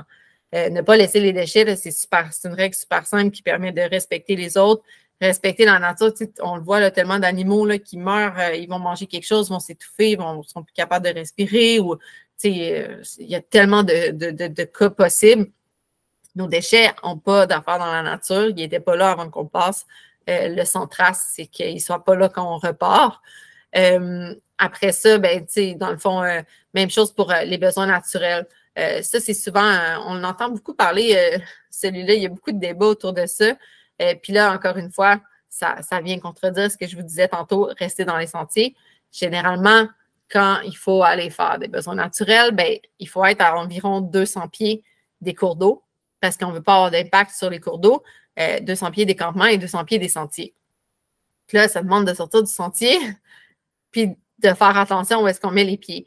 Fait que c'est encore une fois une question de gros bon sens, une question, c'est contradictoire avec l'autre, mais évidemment, on ne veut pas faire nos besoins dans un sentier. Fait que, c'est de faire attention où on met les pieds, c'est de ne pas piétiner de la flore, qui va être super importante, qu'on arrive à identifier avec le temps aussi la végétation qui est beaucoup plus fragile. Je pense qu'il n'y a pas de perfection là, rendu là. Si vous avez besoin puis qu'il n'y a pas de toilette sèche à proximité, ben, c'est de faire son possible, c'est de creuser un trou de 6 à 8 pouces. Les petites pelles, les petites truelles sont faites pour ça. La longueur de la truelle, généralement, c'est la profondeur que le trou doit avoir. Il n'y a pas de recette magique. Éviter de faire ses besoins justement à proximité d'un cours d'eau, à proximité des campements aussi, parce que il faut toujours se mettre dans la peau. Moi, si je suis à un campement, j'ai pas envie comme de sentir certaines odeurs. Fait que je suis pas supposée le faire proche non plus parce que je veux pas que les gens sentent certaines odeurs. Même chose pour le trou. Moi, j'ai fait des randonnées avec des gens qui avaient pas les mêmes principes, qui ne respectaient pas ces principes-là. Puis j'ai vu des gens piler dans des besoins de certaines personnes, puis sacrer, alors qu'eux-mêmes n'enterraient pas leurs besoins. Fait que, après ça, ben, je ne pouvais pas faire autrement que leur dire, ben, c'est le karma. Tu n'enterres pas tes propres besoins, puis après ça, tu sacres parce que tu as pilé dans les besoins de quelqu'un. Ben, ça démontre que si tout le monde respectait ce principe-là d'enterrer ses besoins, ben, ça évite les odeurs, ça évite aussi de mettre les animaux en contact avec nos propres bactéries, tout ça qui ne font pas partie de leur écosystème. Puis, nos maladies aussi, là, les animaux, il y a certaines maladies que nous, on peut attraper et vice-versa, ou qui n'auront pas aussi le même système de défense. Fait que, c'est vraiment une question de respect, autant pour les autres que pour la faune qui vit là. Puis en hiver, bien évidemment, ça ne s'applique pas. Puis c'est souvent là que j'ai entendu le plus de débats parce qu'en hiver, ce qu'on recommande, c'est d'avoir un sac ou un tube pour mettre ses besoins. Personnellement, moi, je préfère trouver des sentiers où il y a des toilettes sèches. Je n'ai pas eu à gérer de situation où j'aurais eu besoin d'un tube, mais c'est ce que le principe du livre No Choice recommande parce qu'en hiver, puis on le vit avec les animaux. Là. Moi, personnellement, je randonne avec mon chien, mais puis je vois toujours les dilemmes là, de les chiens sont permis ou non dans les sentiers. Puis les gens qui enterrent les besoins de chiens dans la neige l'hiver, on le voit au printemps, les sentiers sont bondés de besoins de chiens. C'est la même affaire pour les humains. Là. Si vous faites ça dans la neige, c'est sûr que votre trou de 6 à 8 pouces n'existera plus au printemps et à l'été. Fait que c'est vraiment une question de principe. De toute façon, je pense que nos sentiers au Québec, généralement, sont super bien équipés. Là. Il va y avoir des toilettes à proximité. Des urgences, ça peut arriver, mais c'est de le faire dans le respect. Un bon sac Ziploc avec du duct tape tout le tour, 2 épaisseurs de sac Ziploc. Ça peut toujours faire la job en cas de besoin. Même chose pour les papiers hygiéniques. Normalement, on rapporte les papiers hygiéniques dans ce fameux sac Ziploc-là parce que les papiers hygiéniques, on en trouve partout en montagne. Les gens se disent, ah, c'est pas grave, c'est biodégradable, mais c'est biodégradable sur du très long terme, c'est malpropre, c'est pire des cas, j'ai vu qu'il y en a qui disent qu'on peut enterrer le papier de toilette dans le trou. Ça, j'ai comme vu des contradictions par rapport à ça. Fait que, je pense que déjà là, s'il est enterré, c'est déjà mieux que plutôt qu'il traîne partout, qu'il traîne dans les arbres puis dans les plantes. Mais sinon, le sac Ziploc, c'est vraiment ce qui est recommandé là, pour rapporter le papier hygiénique. Ou je pense aux femmes, la période de lune. C'est sûr que de rapporter vos choses, là, autant les serviettes hygiéniques, les tampons, c'est le genre d'affaires qu'on ne veut pas retrouver en nature non plus. Donc, ce fameux sac Ziploc-là sert à ça. C'est super important, encore là, plutôt que de se dire c'est dégueulasse, je ne veux pas ramasser ça. C'est encore autour de l'égocentrique que je parlais tantôt. C'est vraiment juste de dire, mais attends un peu, là. Les autres personnes qui passent n'ont pas besoin de piler là-dedans. Puis deux, ben, c'était pas dans la nature avant que je passe, ça que c'est pas supposé être là une fois que je suis partie. Fait que, ce qui vient avec moi, repart avec moi, c'est ce même principe-là. Puis après ça, super important dans la gestion des déchets, faire attention au reste de nourriture sur le sol.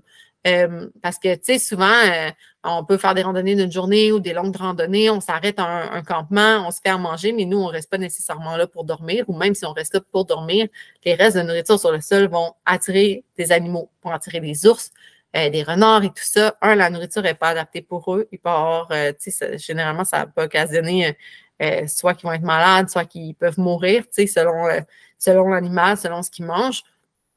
Puis deuxièmement, mais des fois, ça peut exposer à des dangers aussi.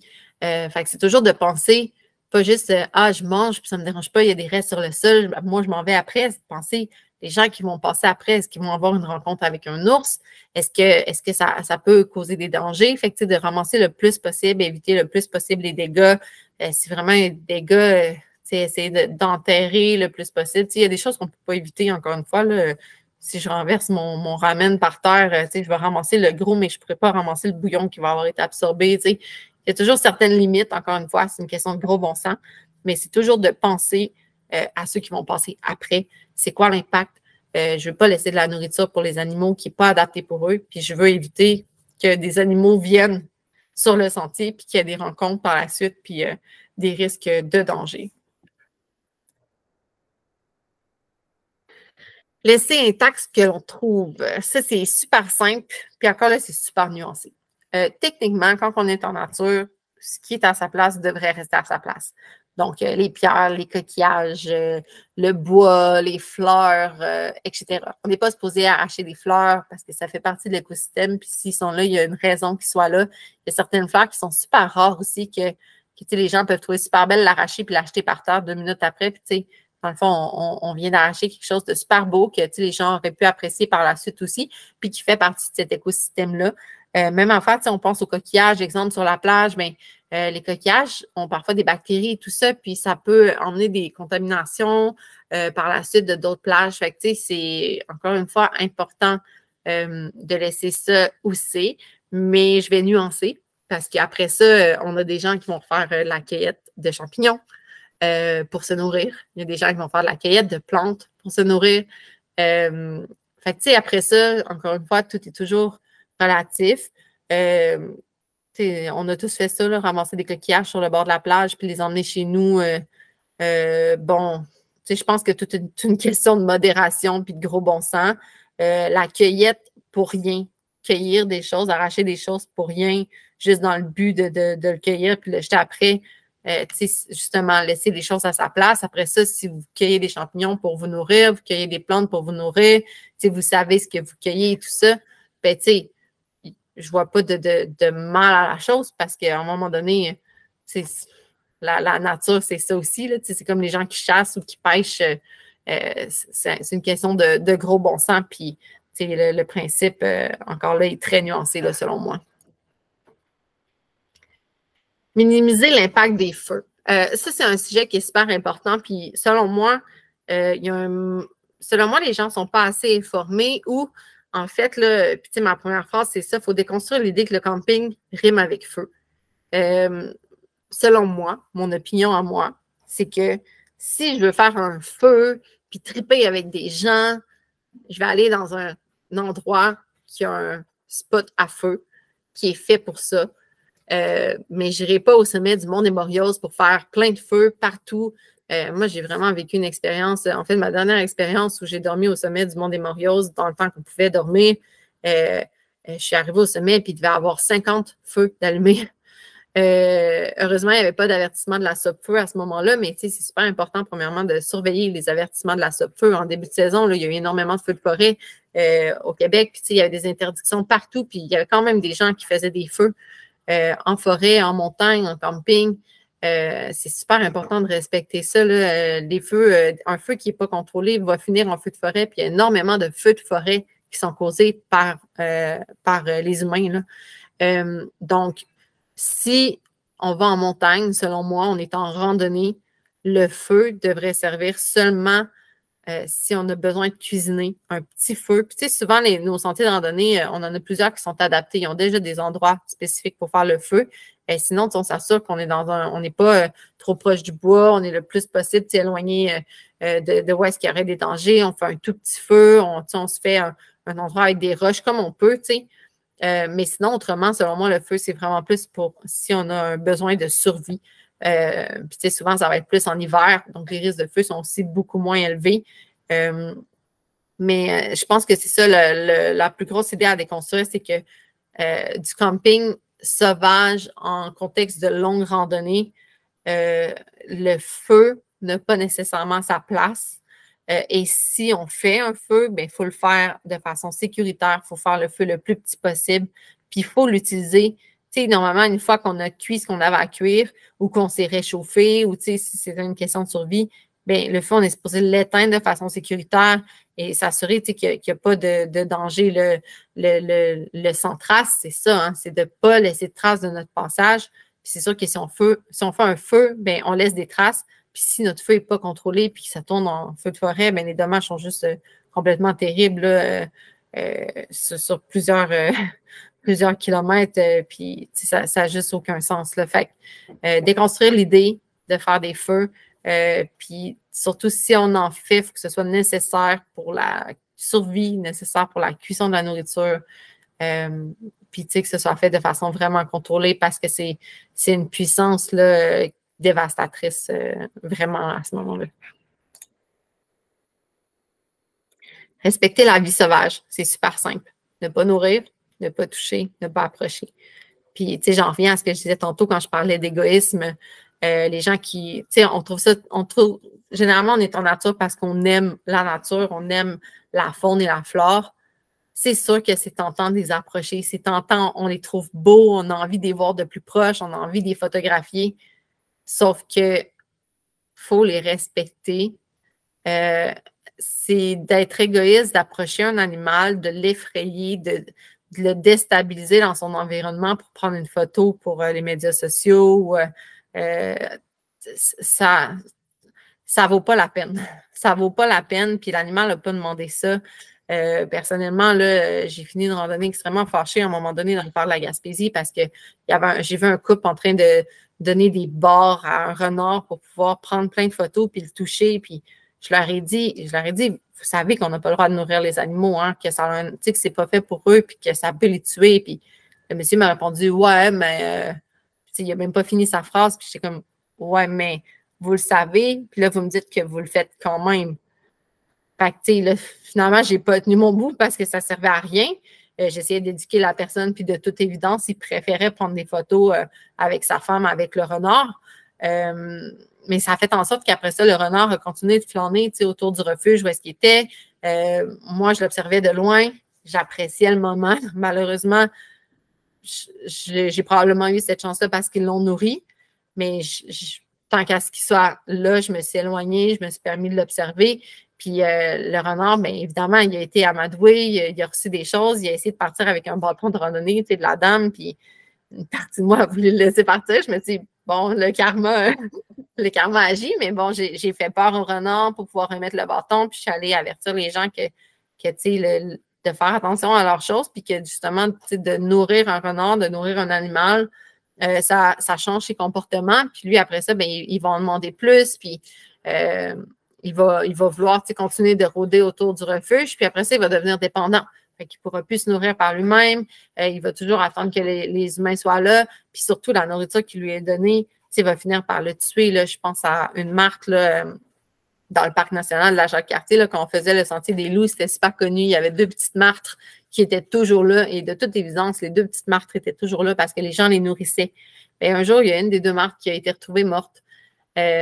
Parce que, puis ils ont fini par annoncer qu'elle avait été, ils ont fait une autopsie et tout ça. Elle a vraiment été, est morte d'empoisonnement à cause de la nourriture qui lui a été donnée.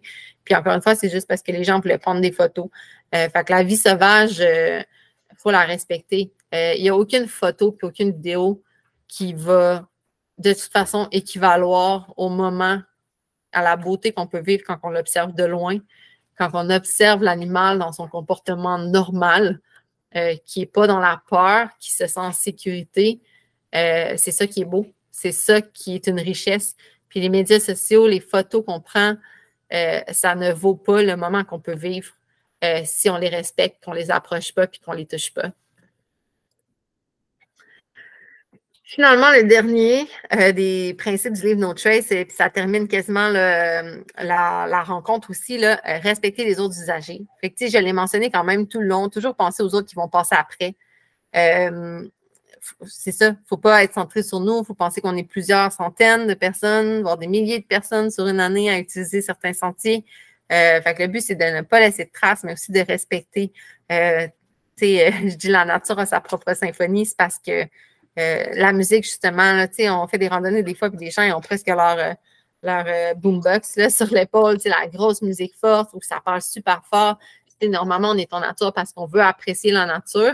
Fait que, je pense que ça ne veut pas dire de ne pas parler avec les gens, mais normalement, quand on a une conversation normale avec la personne à côté de nous, bien, les gens qui sont à 300-400 mètres plus loin ne devraient pas être en train d'entendre cette conversation-là. Fait que tout est une question de respect. De respect, encore une fois, si on mange un campement, les déchets, les besoins, c'est toujours de penser aux personnes qui vont passer après nous. Il y a une règle non écrite aussi en sentier.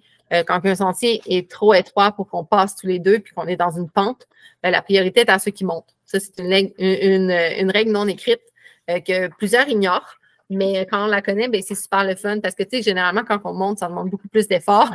Puis si on est dans un élan puis qu'on est en train de monter une côte puis qu'il faut s'arrêter parce que quelqu'un a décidé de descendre, ce qui demande beaucoup moins d'efforts, c'est sûr que c'est plus dur, physiquement, de repartir, de se relancer puis se redonner, un élan pour bien partir notre montée.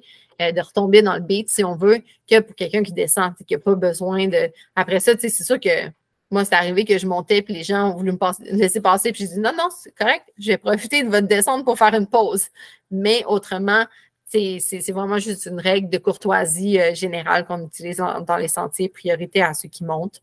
Puis sinon, évidemment, si jamais on est en randonnée et qu'on croise quelqu'un qui est dans le besoin, c'est super important de lui venir en aide d'une quelconque façon, que ce soit en lui donnant de la nourriture, en l'aidant à rester au chaud, en allant chercher de l'aide. On ne laisse jamais quelqu'un qui est en situation d'urgence sans l'aider. Ça faisait le tour des principes du livre No Trace. J'espère que ça vous a permis peut-être un petit peu plus de voir les nuances dans tout ça. Comme je répète, c'est pas une vérité absolue, puis c'est vraiment nuancé, mais tout est une question après ça de respect, de se rappeler qu'on fait partie d'un tout, puis qu'il y a d'autres gens, puis qu'il y a des animaux, puis qu'il y a plein de monde autour. Fait que le but, c'est que quand on passe à quelque part, notre passage devrait être le plus inaperçu possible.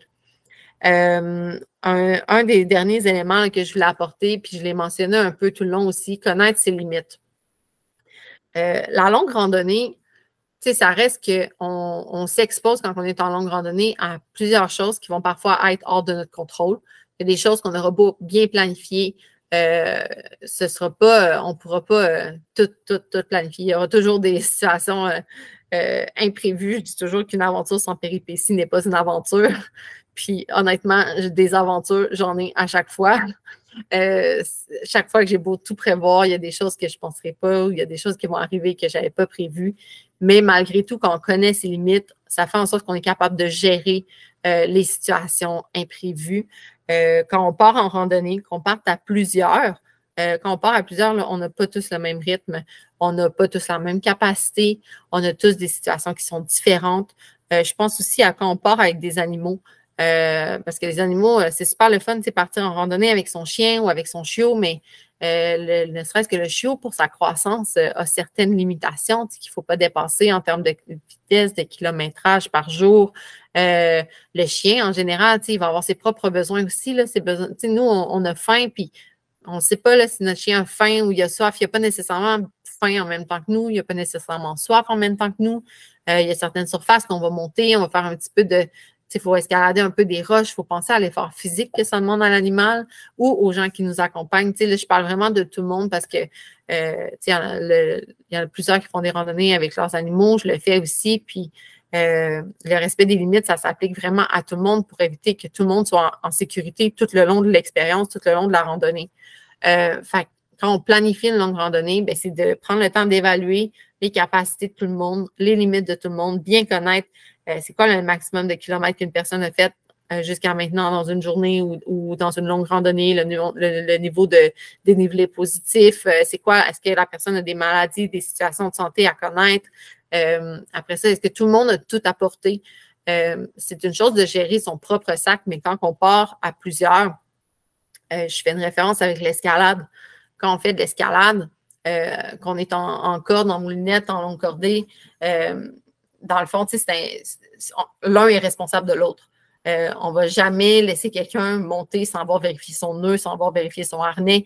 Mais c'est la même chose en longue randonnée. Quand on part en groupe, on s'assure que tout le monde a tout ce qu'il faut, que tout le monde a son sac, que personne n'a oublié son eau, sa nourriture, que tous les essentiels sont là, puis que s'il y a des choses à savoir, on le sait. C'est important d'avoir des anges gardiens, d'avoir donné une carte, un itinéraire précis à 2 personnes, idéalement. Moi, quand je pars en longue randonnée, je vais toujours dire, voici la carte au complet de ce que je vais faire. Telle journée, je prévois faire de tel endroit à tel point, c'est tant de kilomètres et je vais dormir à tel endroit. Jour 2, je fais de tel endroit à tel endroit, je dors là, je prévois faire tant de kilomètres.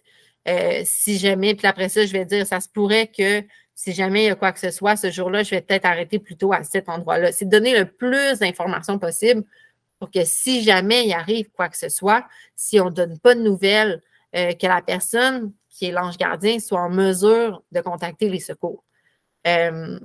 Parce que ceux qui ont vu le film, là, on pense juste au film 127 heures, là, ceux qui ont vu le film 127 heures, le gars, il se retrouve dans une situation vraiment, vraiment d'urgence. Il a frôlé la mort, puis il avait averti personne d'où il allait parce qu'il est juste parti comme ça, spontanément et tout ça.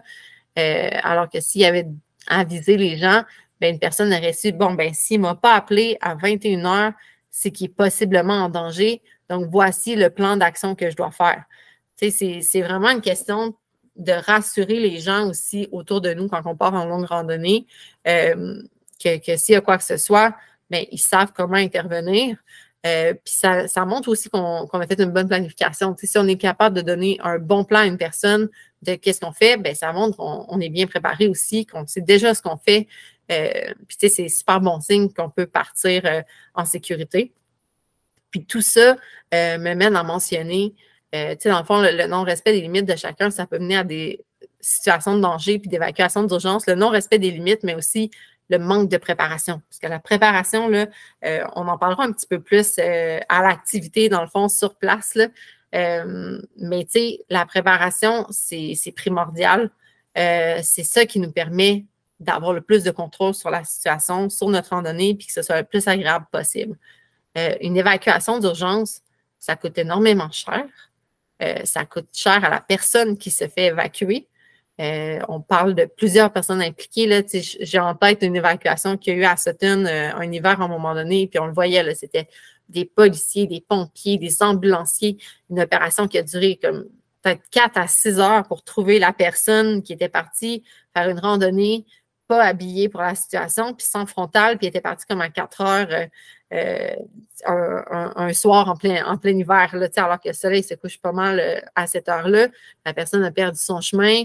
Puis peut-être même que c'est une personne expérimentée. Là, comme je dis, les personnes expérimentées font des erreurs aussi. Là. On en fait peut-être moins, mais on n'est pas parfait. Là. Je me suis déjà perdue par total manque d'inattention ou parce que j'étais sûre de me rappeler que le chemin, c'était là. Fait que je me suis même pas posé de questions, puis j'ai juste continué alors que j'aurais pu me poser des questions, puis reconnaître des fois le changement de saison, les sentiers sont différents, puis ça apporte à la confusion. Puis, ça a fini, j'ai viré en rond pendant un 3 km de plus, parce que je n'ai pas porté attention, puis que j'étais fatiguée, puis j'avais une petite douleur, puis je n'étais pas concentrée. Donc, qu'on soit expérimenté ou non, on fait des erreurs. Mais plus on est préparé, mieux c'est. Puis c'est ça, les évacuations d'urgence, ça coûte cher, puis c'est payable de notre poche. Ceci étant dit, je vous mentionne une information qu'on m'a déjà dit que je trouve super, moi, je trouvais ça super intéressant, puis je trouve que très peu de gens le savent.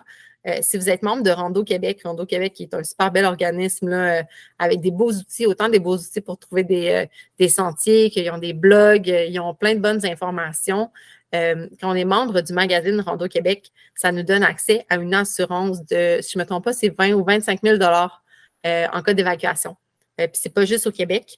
Je ne sais pas si ça s'applique jusqu'où. Moi, j'avais validé, puis au moins pour le Canada, ça s'appliquait, mais je ne me souviens pas si c'était en dehors du Canada aussi. Mais bref, dans la mesure où on est dans un sentier balisé, un sentier existant. Donc, c'est sûr que si on part, mettons, je pense au Mont-Grou, qu'on doit partir avec une carte, une boussole, puis se faire un chemin, ça, ce n'est pas compris dans l'assurance. Mais dès qu'on est dans un sentier existant, un sentier connu qui est balisé, l'assurance s'applique. Puis, un abonnement à Rando Québec, c'est comme 40 ou 45 $ par année. Fait que c'est super bon à savoir. Si vous le prenez pas, c'est une information que je vous donne parce qu'on me l'a donné un jour, puis je trouve ça super cool à savoir. Puis justement, ça peut permettre d'éviter des gros frais en cas d'évacuation parce qu'on a beau être préparé, des urgences et des choses hors de notre contrôle qui peuvent mener à une évacuation, bien, ça peut arriver. Fait que je vais revenir à vous. Dans le fond, on est rendu à une période de questions. Donc, je reviens ici. Je vais arrêter de partager mon écran. Puis là, ben, vous allez pouvoir poser vos questions à la fois. Puis, comme je vous dis, si vous avez des questions, là, j'ai couvert beaucoup de volets. Puis honnêtement, il y a tellement de volets que je n'ai pas couvert. Tu sais, l'analyse des cartes. L'analyse, quand on analyse une carte, on analyse le dénivelé, on analyse les cours d'eau. Puis encore là, il y a plein de choses qu'on ne peut pas prévoir. J'aurais pu en parler pendant vraiment longtemps. Mais j'ai essayé de couvrir au moins l'essentiel pour bien démarrer en longue randonnée. Mais si vous avez des questions, ça, sur la longue randonnée ou sur l'activité de la semaine prochaine, ben, je suis à vous. Je vous écoute. Merci, Sky. Ça a été vraiment le fun de t'entendre. Tu es vraiment passionnée, ça paraît. C'est le fun. Merci pour tes précieux conseils. Enchantée, premièrement. Moi, c'est Pascal. Ben oui, salut. Ben, tu sais, je te connais par les médias sociaux, exactement. C'est ça, sur les réseaux sociaux. Fait que je trouve ça vraiment le fun de me joindre à vous jeudi prochain là, pour faire cette expérience-là au sommet du Mont-Ham. Mais moi, il y a une petite question qui me trotte, puis c'est vraiment au niveau de l'eau. Moi, j'ai des gouttes pour mon eau, pour purifier l'eau. Je ne sais pas si tu as des conseils, des préférences, si tu as fait des essais. Je serais curieuse de t'entendre à ce sujet-là. Dans le cas du Mont-Ham, ça m'est rarement arrivé d'aller à un endroit où il n'y a juste pas d'eau. Il n'y a pas d'eau durant le sentier. J'ai analysé la carte, dans le fond, quand j'ai choisi le sentier qu'on allait faire pour que ce soit le plus accessible à tous, puis considérant qu'on est en semaine, qu'on part tard, j'ai essayé de trouver un sentier accessible à tous, mais qui nous permet de monter quand même rapidement pour profiter de la soirée. Puis avec la panoramique, c'est génial, mais effectivement, le Mont-Ham, c'est une montagne où il n'y a pas d'eau. Fait que là, on va devoir, c'est sûr que nous, on va, tu sais, avec l'atelier de cuisson sur le feu, nous, on va avoir emmené de l'eau en journée. On va faire quelques voyages pour monter des quantités d'eau assez suffisantes pour préparer au moins l'atelier de cuisson sur le feu. Mais chaque personne doit emmener son eau et même nous, tu sais, on doit penser à notre gestion de l'eau. On est en plein été, il va possiblement faire chaud. Heureusement, on part tard, on part en fin de journée, puis on a jusqu'au matin. Fait que, selon moi, 2 à 3 litres d'eau par personne, ce serait suffisant. Moi, je prévois emmener un 3 litres d'eau parce que je vais gérer mon alimentation. J'ai peut-être un repas. Dans le fond, on a peut-être un repas. Encore là, peut-être que je vais m'emmener un repas qui ne se fera pas au brûleur. Là. Quand on part juste une journée comme ça, souvent, je vais peut-être juste m'emmener un sandwich qui va faire avec des collations pour la soirée. Puis, on a quand même plusieurs items là, à vous faire découvrir pendant l'atelier de cuisson sur le feu. Mais après ça, mettons sur un sentier normal. J'ai fait le sentier du Fjord, le sentier Les Caps Au Saguenay aussi, j'ai fait beaucoup de longues randonnées là, improvisées, autant dans l'Ouest canadien qu'à Charlevoix ou en Gaspésie. Moi, personnellement, c'est sûr que j'ai toujours mon Be Free avec moi d'1 litre parce que j'aime avoir, premièrement, 1 litre de plus. Moi, mon backup, c'est de pouvoir avoir 3 litres. Quand j'ai bien analysé ma carte, généralement, je suis sûre d'être capable de toffer avec ça. Je pars toujours avec une boîte de pastilles, là, les petites pastilles de chlore. Ça, c'est pour backup. Puis, tu sais, l'eau, c'est vraiment un sujet que beaucoup de gens ont beaucoup d'opinions sur ça, l'eau au Québec. Il y en a qui vont dire, ah, l'eau au Québec, on peut même la boire comme ça, sans la filtrer, sans la traiter. Après ça, bon, c'est libre aux personnes qui veulent le faire. Mais, tu sais, il y a quand même des risques, là, le castor, des animaux morts. On ne connaît, tu sais, à moins de vraiment avoir un cours en analyse de provenance des cours d'eau. Tu sais, on est capable, il y en a qui donnent des cours sur savoir vraiment d'où vient le cours d'eau. Puis là, tu es capable d'analyser. Encore là, il y a des impondérables. On ne sait pas, il y a dans le mort dedans. Il y a quelqu'un qui a fait ses besoins dedans. Fait que la capsule, le Be Free, moi, la capsule de chlore, je l'utilise pratiquement jamais. Mais tu sais, c'est arrivé des fois, là, j'avais de l'eau avec des moustiques dedans, de l'eau verte. Je prends pas de chance, je vais mettre 1 ou 2 pastilles de chlore. Au moins, ne serait-ce que pour masser le goût. Parce que c'est sûr que le Be Free, tu sais, là, il y en a qui disent que le Be Free va tout filtrer, les bactéries et les microbes et les parasites. Moi, moi, je suis une personne, là, justement, je fais des fichiers Excel, je fais des analyses, puis je lis énormément. Puis moi, ce que j'avais lu, c'est ce qui est recommandé généralement, c'est 2 méthodes. Donc, la filtration, absolument, parce qu'il faut filtrer les corps, les choses, les microbes, les parasites. Puis généralement, il y a des choses qui vont passer quand même dans le filtre. Puis à ce moment-là, ça prend soit des capsules de chlore, soit bouillir l'eau ou un filtre UV. Le filtre UV qu'on va brasser dans l'eau. Le filtre UV a ses difficultés, là, il ne résiste pas au froid. Ça fonctionne à batterie, puis c'est cassable. Mais après ça, c'est une question de choix. Moi, je connais des aventuriers qui l'utilisent, mais ils ne vont pas l'utiliser en hiver parce que justement, c'est cassable puis ça ne résiste pas au froid. Sinon, moi, j'utilise toujours Be Free, puis en cas de besoin, les capsules de chlore. Puis pour moi, c'est suffisant. Je ne bois jamais de l'eau non filtrée. Mais sinon, c'est sûr que c'est sélectionné si on est capable d'avoir de l'eau courante. On va prendre de l'eau courante. Puis sinon, je dis le Be Free, mais souvent les 2 plus connus, c'est le Sire puis le Be Free. Le Be Free est connu pour avoir un meilleur débit. Moi, j'aime surtout le Be Free parce que je trouve que la poche est super pratique. Elle se roule quand elle n'est pas pleine. Elle prend moins de place qu'une bouteille, mettons, qu'on visserait sur le Sire. Mais le Sire, je me suis fait dire qu'il bouchait peut-être moins rapidement. Mais après ça, c'est de faire un bon nettoyage. Fait que, je dirais, mais c'est surtout, c'est une question d'analyse de la carte aussi. Tu sais, de bien analyser la carte, savoir à tant de kilomètres on va avoir des cours d'eau, puis d'être capable de prévoir si jamais le cours d'eau est asséché, qu'est-ce que je fais. Puis dès que je croise un cours d'eau, moi, je remplis toujours mon Be Free. Tu sais, en fait, j'ai toujours mes 2 litres. Puis dès que je croise un cours d'eau, si j'ai déjà la moitié d'une bouteille de passé, je la remplis. Peu importe. Fait comme ça, je m'assure de toujours avoir 2 litres sur moi. Puis en cas de besoin, là, je vais mettre les capsules. Mais les capsules de chlore, sur le long terme, c'est sûr que ça détruit la flore intestinale. Oui, c'est ça. Là. Fait que c'est à utiliser avec modération. Puis encore une fois, une question de gros bon sens. Là. Cool. Hey, merci. Ça répond super bien à ma question. Est-ce qu'il y en a d'autres qui ont des questions? Moi, ça va. Super. Ben, si vous avez. De toute façon, j'ai une question. Oui. En termes de température, qu'est-ce qu'il faut prévoir en haut du Mont Ham pour le week-end, la semaine prochaine? Une super bonne question. Parce que justement, je disais, moi, j'ai campé, puis tu sais, là, en fin de semaine, je campais dans ma voiture, là, style un peu plus van life, mais comme je disais, tu sais, j'étais super contente, il faisait frais, j'étais super contente d'avoir ma couche de mérino. J'étais en Gaspésie, j'étais quand même exposée au vent.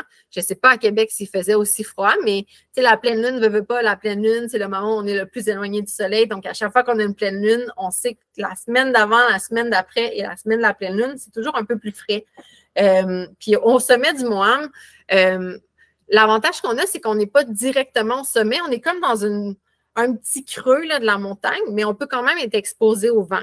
Fait que c'est sûr que personnellement, je recommande toujours d'avoir idéalement une sous-couche. Puis là, je dis une sous-couche de mérino, mais ça peut être une sous-couche de base, autant en polyester ou parce que là, après ça, c'est une question de goût, là, si on veut du mérino, si on est plus de type vegan ou synthétique. Après ça, mais c'est de prévoir un coupe-vent. parce que c'est sûr qu'au sommet de la montagne, il peut y avoir du vent, de prévoir généralement justement une couche intermédiaire, un polar ou une petite doudoune, ça peut être idéal. Après ça, moi personnellement, j'ai toujours comme s'il fait super chaud dans la journée, ça se peut que je sois en shorts, mais je vais me traîner des pantalons longs pour la soirée parce qu'il ne faut pas oublier qu'on va être, oui, il y a un moment où on va être au bord du feu. Puis là, tu sais, je vous parlais tantôt, les feux puis la longue randonnée, c'est pas optimal. Mais là, dans ce cas-ci, on a un espace qui est dédié pour faire du feu.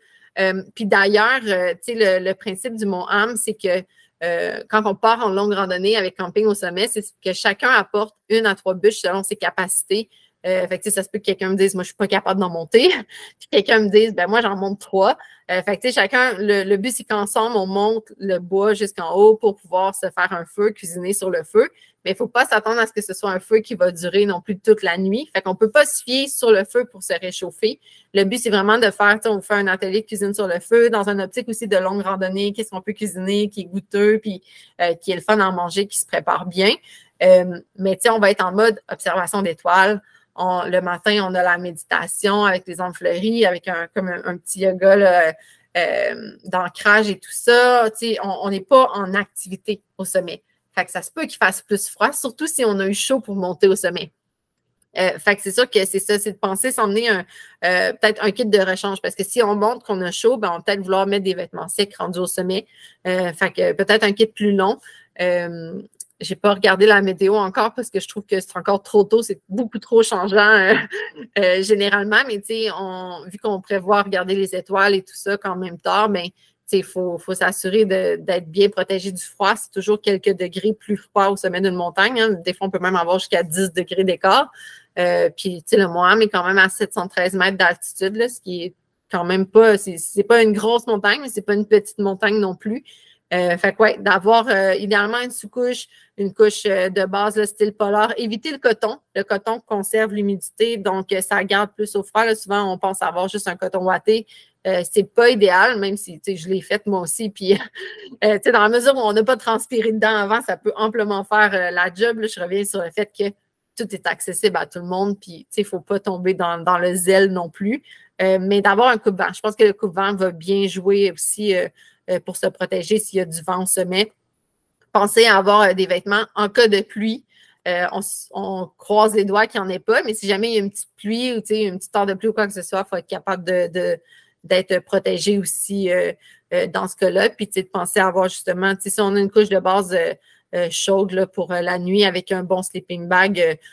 Moi, personnellement, en termes de sleeping bag, moi, j'ai un -1 et un -9. Là. Normalement, l'été, j'ai un -1, puis c'est suffisant. Puis il y en a qui vont utiliser même un 10. Là. Après ça, c'est vraiment une question. Moi, je suis une fille super frileuse dans la vie. J'aime mieux avoir super chaud que d'avoir froid. Fait que après ça, c'est d'avoir un sleeping bag en conséquence aussi là, pour la nuit. Hein. Puis je dirais peut-être une tuque. La semaine passée, j'ai couché à Charlevoix, puis au sommet, la tuque n'était pas. Ben oui. C'est vrai. Moi, ça fait un petit bout, j'ai rangé ma tuque, mais en même temps, c'est sûr que des fois, je vais dormir avec, je vais avoir un chandail avec une capuche, je vais mettre ma capuche. Mais ouais, effectivement, ça se peut que la tuque au sommet, là, ce soit bienvenue. Même, moi, personnellement, je pêchais là, en Gaspésie il y a quelques jours, puis j'aurais aimé avoir des gants. Mais il faisait quand même exceptionnellement froid, là, je trouve, là, dans les derniers jours. Mais, une petite paire de gants, ça peut aider aussi. Là. Dans le fond, c'est le genre d'affaires que c'est mieux d'avoir, ça ne prend pas trop de place dans le sac, puis on est bien content de les avoir si on peut les avoir là, pour se réchauffer. Là. Fait que c'est mieux d'en avoir plus que pas assez, mais sans tomber non plus dans l'exagération. Une question de gros bon sens. Mais ouais, une tuque, des gants, puis après ça, bien, idéalement, là, un coupe-vent idéalement imperméable, un petit polar ou un chandail chaud, puis une couche de base. Puis 2 paires de bas, toujours 2 paires de bas. J'ai manqué le début. Je ne sais pas si ça avait été mentionné et je sais qu'il y a un atelier cuisine sur le feu. Oui. Pour ça, est-ce qu'il y a des choses à prévoir dans le sens que est-ce que c'est mieux, est-ce qu'il y a des ingrédients précis à amener ou on peut amener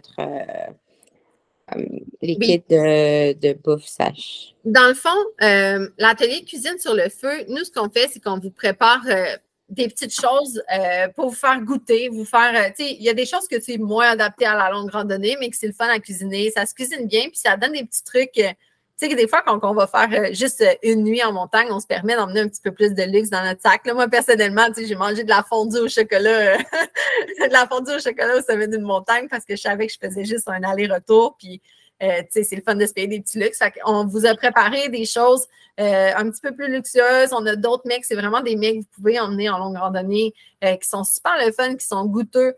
Parce que souvent, c'est ce qui arrive, quand on fait beaucoup de longue randonnée, à un moment donné, on manque d'inspiration ou on manque de trucs. Fait que l'atelier, c'est offert par Les Saisons, qui est une de nos partenaires là, qu'on aime vraiment beaucoup. Puis toujours, ça donne des ateliers super le fun, avec des bons trucs aussi. Mais vous n'avez rien à apporter. Dans le fond, la seule chose que vous avez besoin pour l'atelier, c'est d'avoir un contenant ou une gamelle pour qu'on puisse vous servir, vous puissiez vous servir de la nourriture dedans. Fait que c'est juste ça que vous avez besoin de votre propre contenant. Après ça, on a le café, le Propulse Café, le matin. Fait que vous allez avoir du café fourni. Mais idéalement, ça prend un filtre, là, ça prend quelque chose pour préparer le café parce que c'est pas un café instant. Encore là, nous, on prône vraiment beaucoup le partage. On est un groupe de 50. Les 2 soirs, là, on est des groupes de 50 personnes. On n'a pas besoin tous d'avoir un réchaud. On n'a pas besoin tous d'avoir un brûleur. On est capable de partager entre nous un filtre pour faire du café. Nous, on a notre filtre. On est capable, de quelqu'un qui me dit j'en ai pas, mais on est capable de faire du café pour une personne. C'est juste qu'on ne peut pas faire le café pour 50 personnes, mais vous allez avoir du café qui vous est offert là, déjà moulu. Si vous avez ce qu'il faut pour préparer du café. Puis sinon, c'est sûr que on vous demande d'emmener vos collations. Fait que là, c'est de penser qu'on a la randonnée pour aller le soir. Après ça, on reste une bonne partie de la soirée. Ça prend quand même un bon apport calorique. Puis après ça, il faut penser à un déjeuner là, pour la descente le lendemain matin. Des collations, puis peut-être vous emmener un petit quelque chose de plus là, pour compléter parce que selon vos besoins nutritifs, là, c'est sûr qu'on a quand même beaucoup de choses dans l'atelier de cuisine pour le feu, mais on ne peut pas vous confirmer que ça équivaut à un repas. Il y a peut-être quelqu'un qui va me dire « moi, je suis plein » après ça, puis il y a peut-être quelqu'un qui va avoir encore faim. Fait que selon vos besoins, on recommande d'avoir peut-être un petit repas là, de plus pour venir combler, au moins vous assurer que vous avez votre apport calorique là, en cas de besoin. OK, parfait, merci. Ça fait plaisir. Fait qu'est-ce qu'il y en a d'autres questions? Oui. Oui, moi j'en ai. C'est des questions de filles qui ne connaissent pas du tout le Mont-Ham, là. Donc, si ça n'intéresse pas les autres, quittez. Donc, c'est ça. Je me demandais, est-ce que je dois amener ma petite truelle pour creuser mon trou ou il y a une toilette sèche là-haut?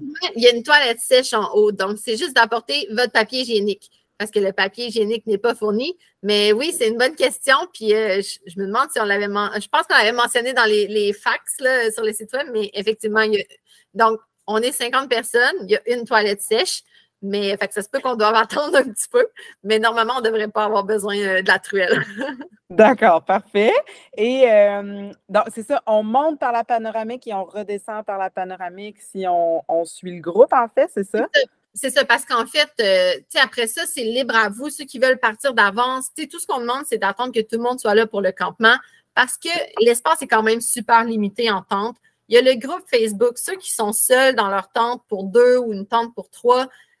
Le but de nos activités quand même, LBO Expérience, le but c'est ça, c'est créer des connexions entre les gens, c'est créer des moments magiques où est-ce que, on rencontre des gens qui ont la même passion que nous, puis c'est le fun, de pouvoir partager puis d'échanger, puis c'est ça, c'est ça qui est le plus important dans la vie. Là. Ce qu'on se souvient souvent, c'est les connexions qu'on a établies. Fait que ceux qui veulent partager leur espace de tente, c'est idéal, on le recommande. Mais dans le fond, c'est ça. Ceux qui veulent monter en autonomie, vous pouvez monter là, dans la journée comme vous voulez. C'est juste d'attendre que tout le monde soit arrivé pour qu'on établisse le campement de façon stratégique parce qu'on est beaucoup de tentes, beaucoup de gens. Il va falloir placer ça. Puis, il faut quand même s'attendre à ce que ce ne soit pas nécessairement toutes les tentes qui soient à niveau, parce que plus qu'on est de tentes, plus qu'il va falloir gérer l'espace en conséquence. Mais sinon, c'est ça. Pour le groupe, ceux qui vont vouloir prendre le groupe pour y aller et revenir, effectivement, on va passer par la panoramique parce que c'est comme c'est la plus courte après l'intrépide, je pense que ça s'appelle, là. Fait que, tu sais, elle permet de monter, descendre quand même rapidement. Mais, tu sais, quelqu'un qui, après ça, tout est une question. Si quelqu'un veut descendre en autonomie après pour faire une plus longue boucle et tout ça, c'est possible aussi. Mais nous, on va prendre, avec le groupe, on va prendre la panoramique, là, pour l'aller et le retour.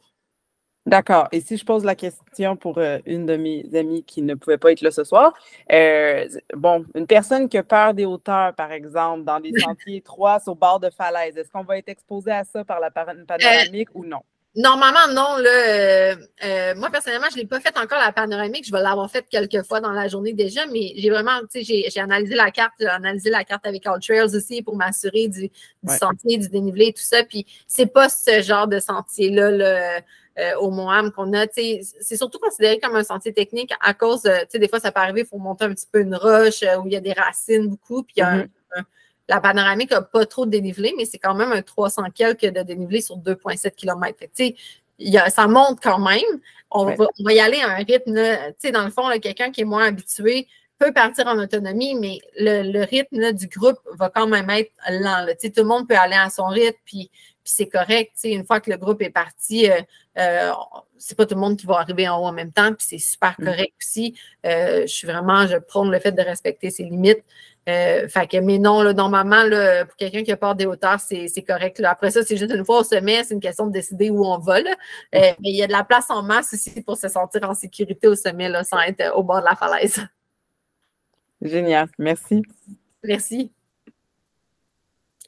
Est-ce qu'il y en a d'autres qui ont des questions? Sinon, de toute façon, comme je vous dis, là, on va communiquer beaucoup par courriel là, dans les prochains jours pour valider des petites informations et tout ça. Si vous avez acheté des billets, je le répète, si vous avez acheté des billets pour d'autres personnes, on vous avait envoyé un formulaire où est-ce qu'on demandait le nom des participants et le courriel, mais très peu nous ont donné le courriel des autres participants, ce qui fait que les autres participants n'ont pas tous eu le lien pour la rencontre de ce soir.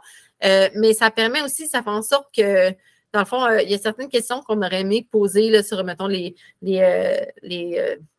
allergies, les régimes là, spécifiques et tout ça, sur l'expérience. Là, en ce moment, on n'a pas les courriels de tout le monde. Fait que si vous avez acheté des billets pour quelqu'un, si les gens peuvent nous envoyer un courriel ou un message, notre courriel, c'est events, E-V-E-N-T-S, à commercial, lifesbetteroutside.co. De toute façon, vous l'avez, ceux qui reçoivent nos courriels, vous avez déjà notre courriel. Fait que si vous avez acheté le billet pour quelqu'un, peut-être leur donner notre courriel pour qu'ils nous envoient un coucou. On va leur donner toutes les updates avec les informations importantes. Sinon, ils peuvent nous contacter sur le Instagram de Life's Better Outside ou LBO Expérience ou sur le Facebook puis Messenger, juste pour qu'on puisse être en contact idéalement avec tout le monde, vu qu'on vous communique quand même des informations importantes. Puis, on veut s'assurer que tout soit, tout se passe super bien, puis tout soit super bien coordonné là, pour qu'on ait une belle soirée. Fait que ce serait juste ça. Puis sinon, ben, si vous avez des questions, n'hésitez pas à nous contacter. D'ici là, on a vraiment hâte. C'est sûr que ça va être des super belles soirées. Puis on vous prépare des petites surprises. Il va y avoir des tirages, des cadeaux. Fait que on a vraiment hâte de vous voir. Puis j'ai hâte de faire le deuxième volet aussi avec vous là, pour l'initiation à la longue randonnée. Dans le fond, là, ceux qui vont faire le groupe guidé. On va vraiment plus comme on va réaborder certains des aspects qu'on a abordés aujourd'hui, mais dans la situation réelle, donc dans la montagne, puis autant dans la gestion de nos limites que dans la préparation avant de partir et tout ça. Donc, ça va être super le fun. J'aime moins la portion où je parle beaucoup puis je ne vous vois pas, puis je ne communique pas avec vous. Là, je préfère la portion où est-ce qu'on est en temps réel, puis qu'on peut poser les questions sur le coup, puis faire face à des situations. Fait que, dans le fond, là, vous aviez l'horaire là, pour le départ. Je pense que c'est 4 heures là, qu'on avait dit qu'il fallait être là le plus tard possible là, pour pouvoir partir parce que ceux qui partent en autonomie, là aussi, là, le départ le plus tard, c'est 5 heures. Le Mont-Ham ne laisse pas partir personne après 5 heures pour des raisons de sécurité. Fait que c'est super important aussi, là, ceux qui veulent partir en autonomie, de s'assurer d'être partis au plus tard à 5 heures pour le sommet, puis pour rien manquer aussi des activités là, une fois rendu en haut. Fait que je vous souhaite une super belle soirée. Je vais valider que l'enregistrement là, avec mon bug de réseau, que tout va bien fonctionner. Puis on vous envoie ça par courriel. Puis vous pourrez justement le repartager là, aux autres personnes. Je vous dis un gros merci d'avoir été là. Puis j'ai super hâte de vous voir la semaine prochaine. Merci Sky. Bonne merci soirée. À toi. La semaine prochaine. À bientôt. Bye. Merci.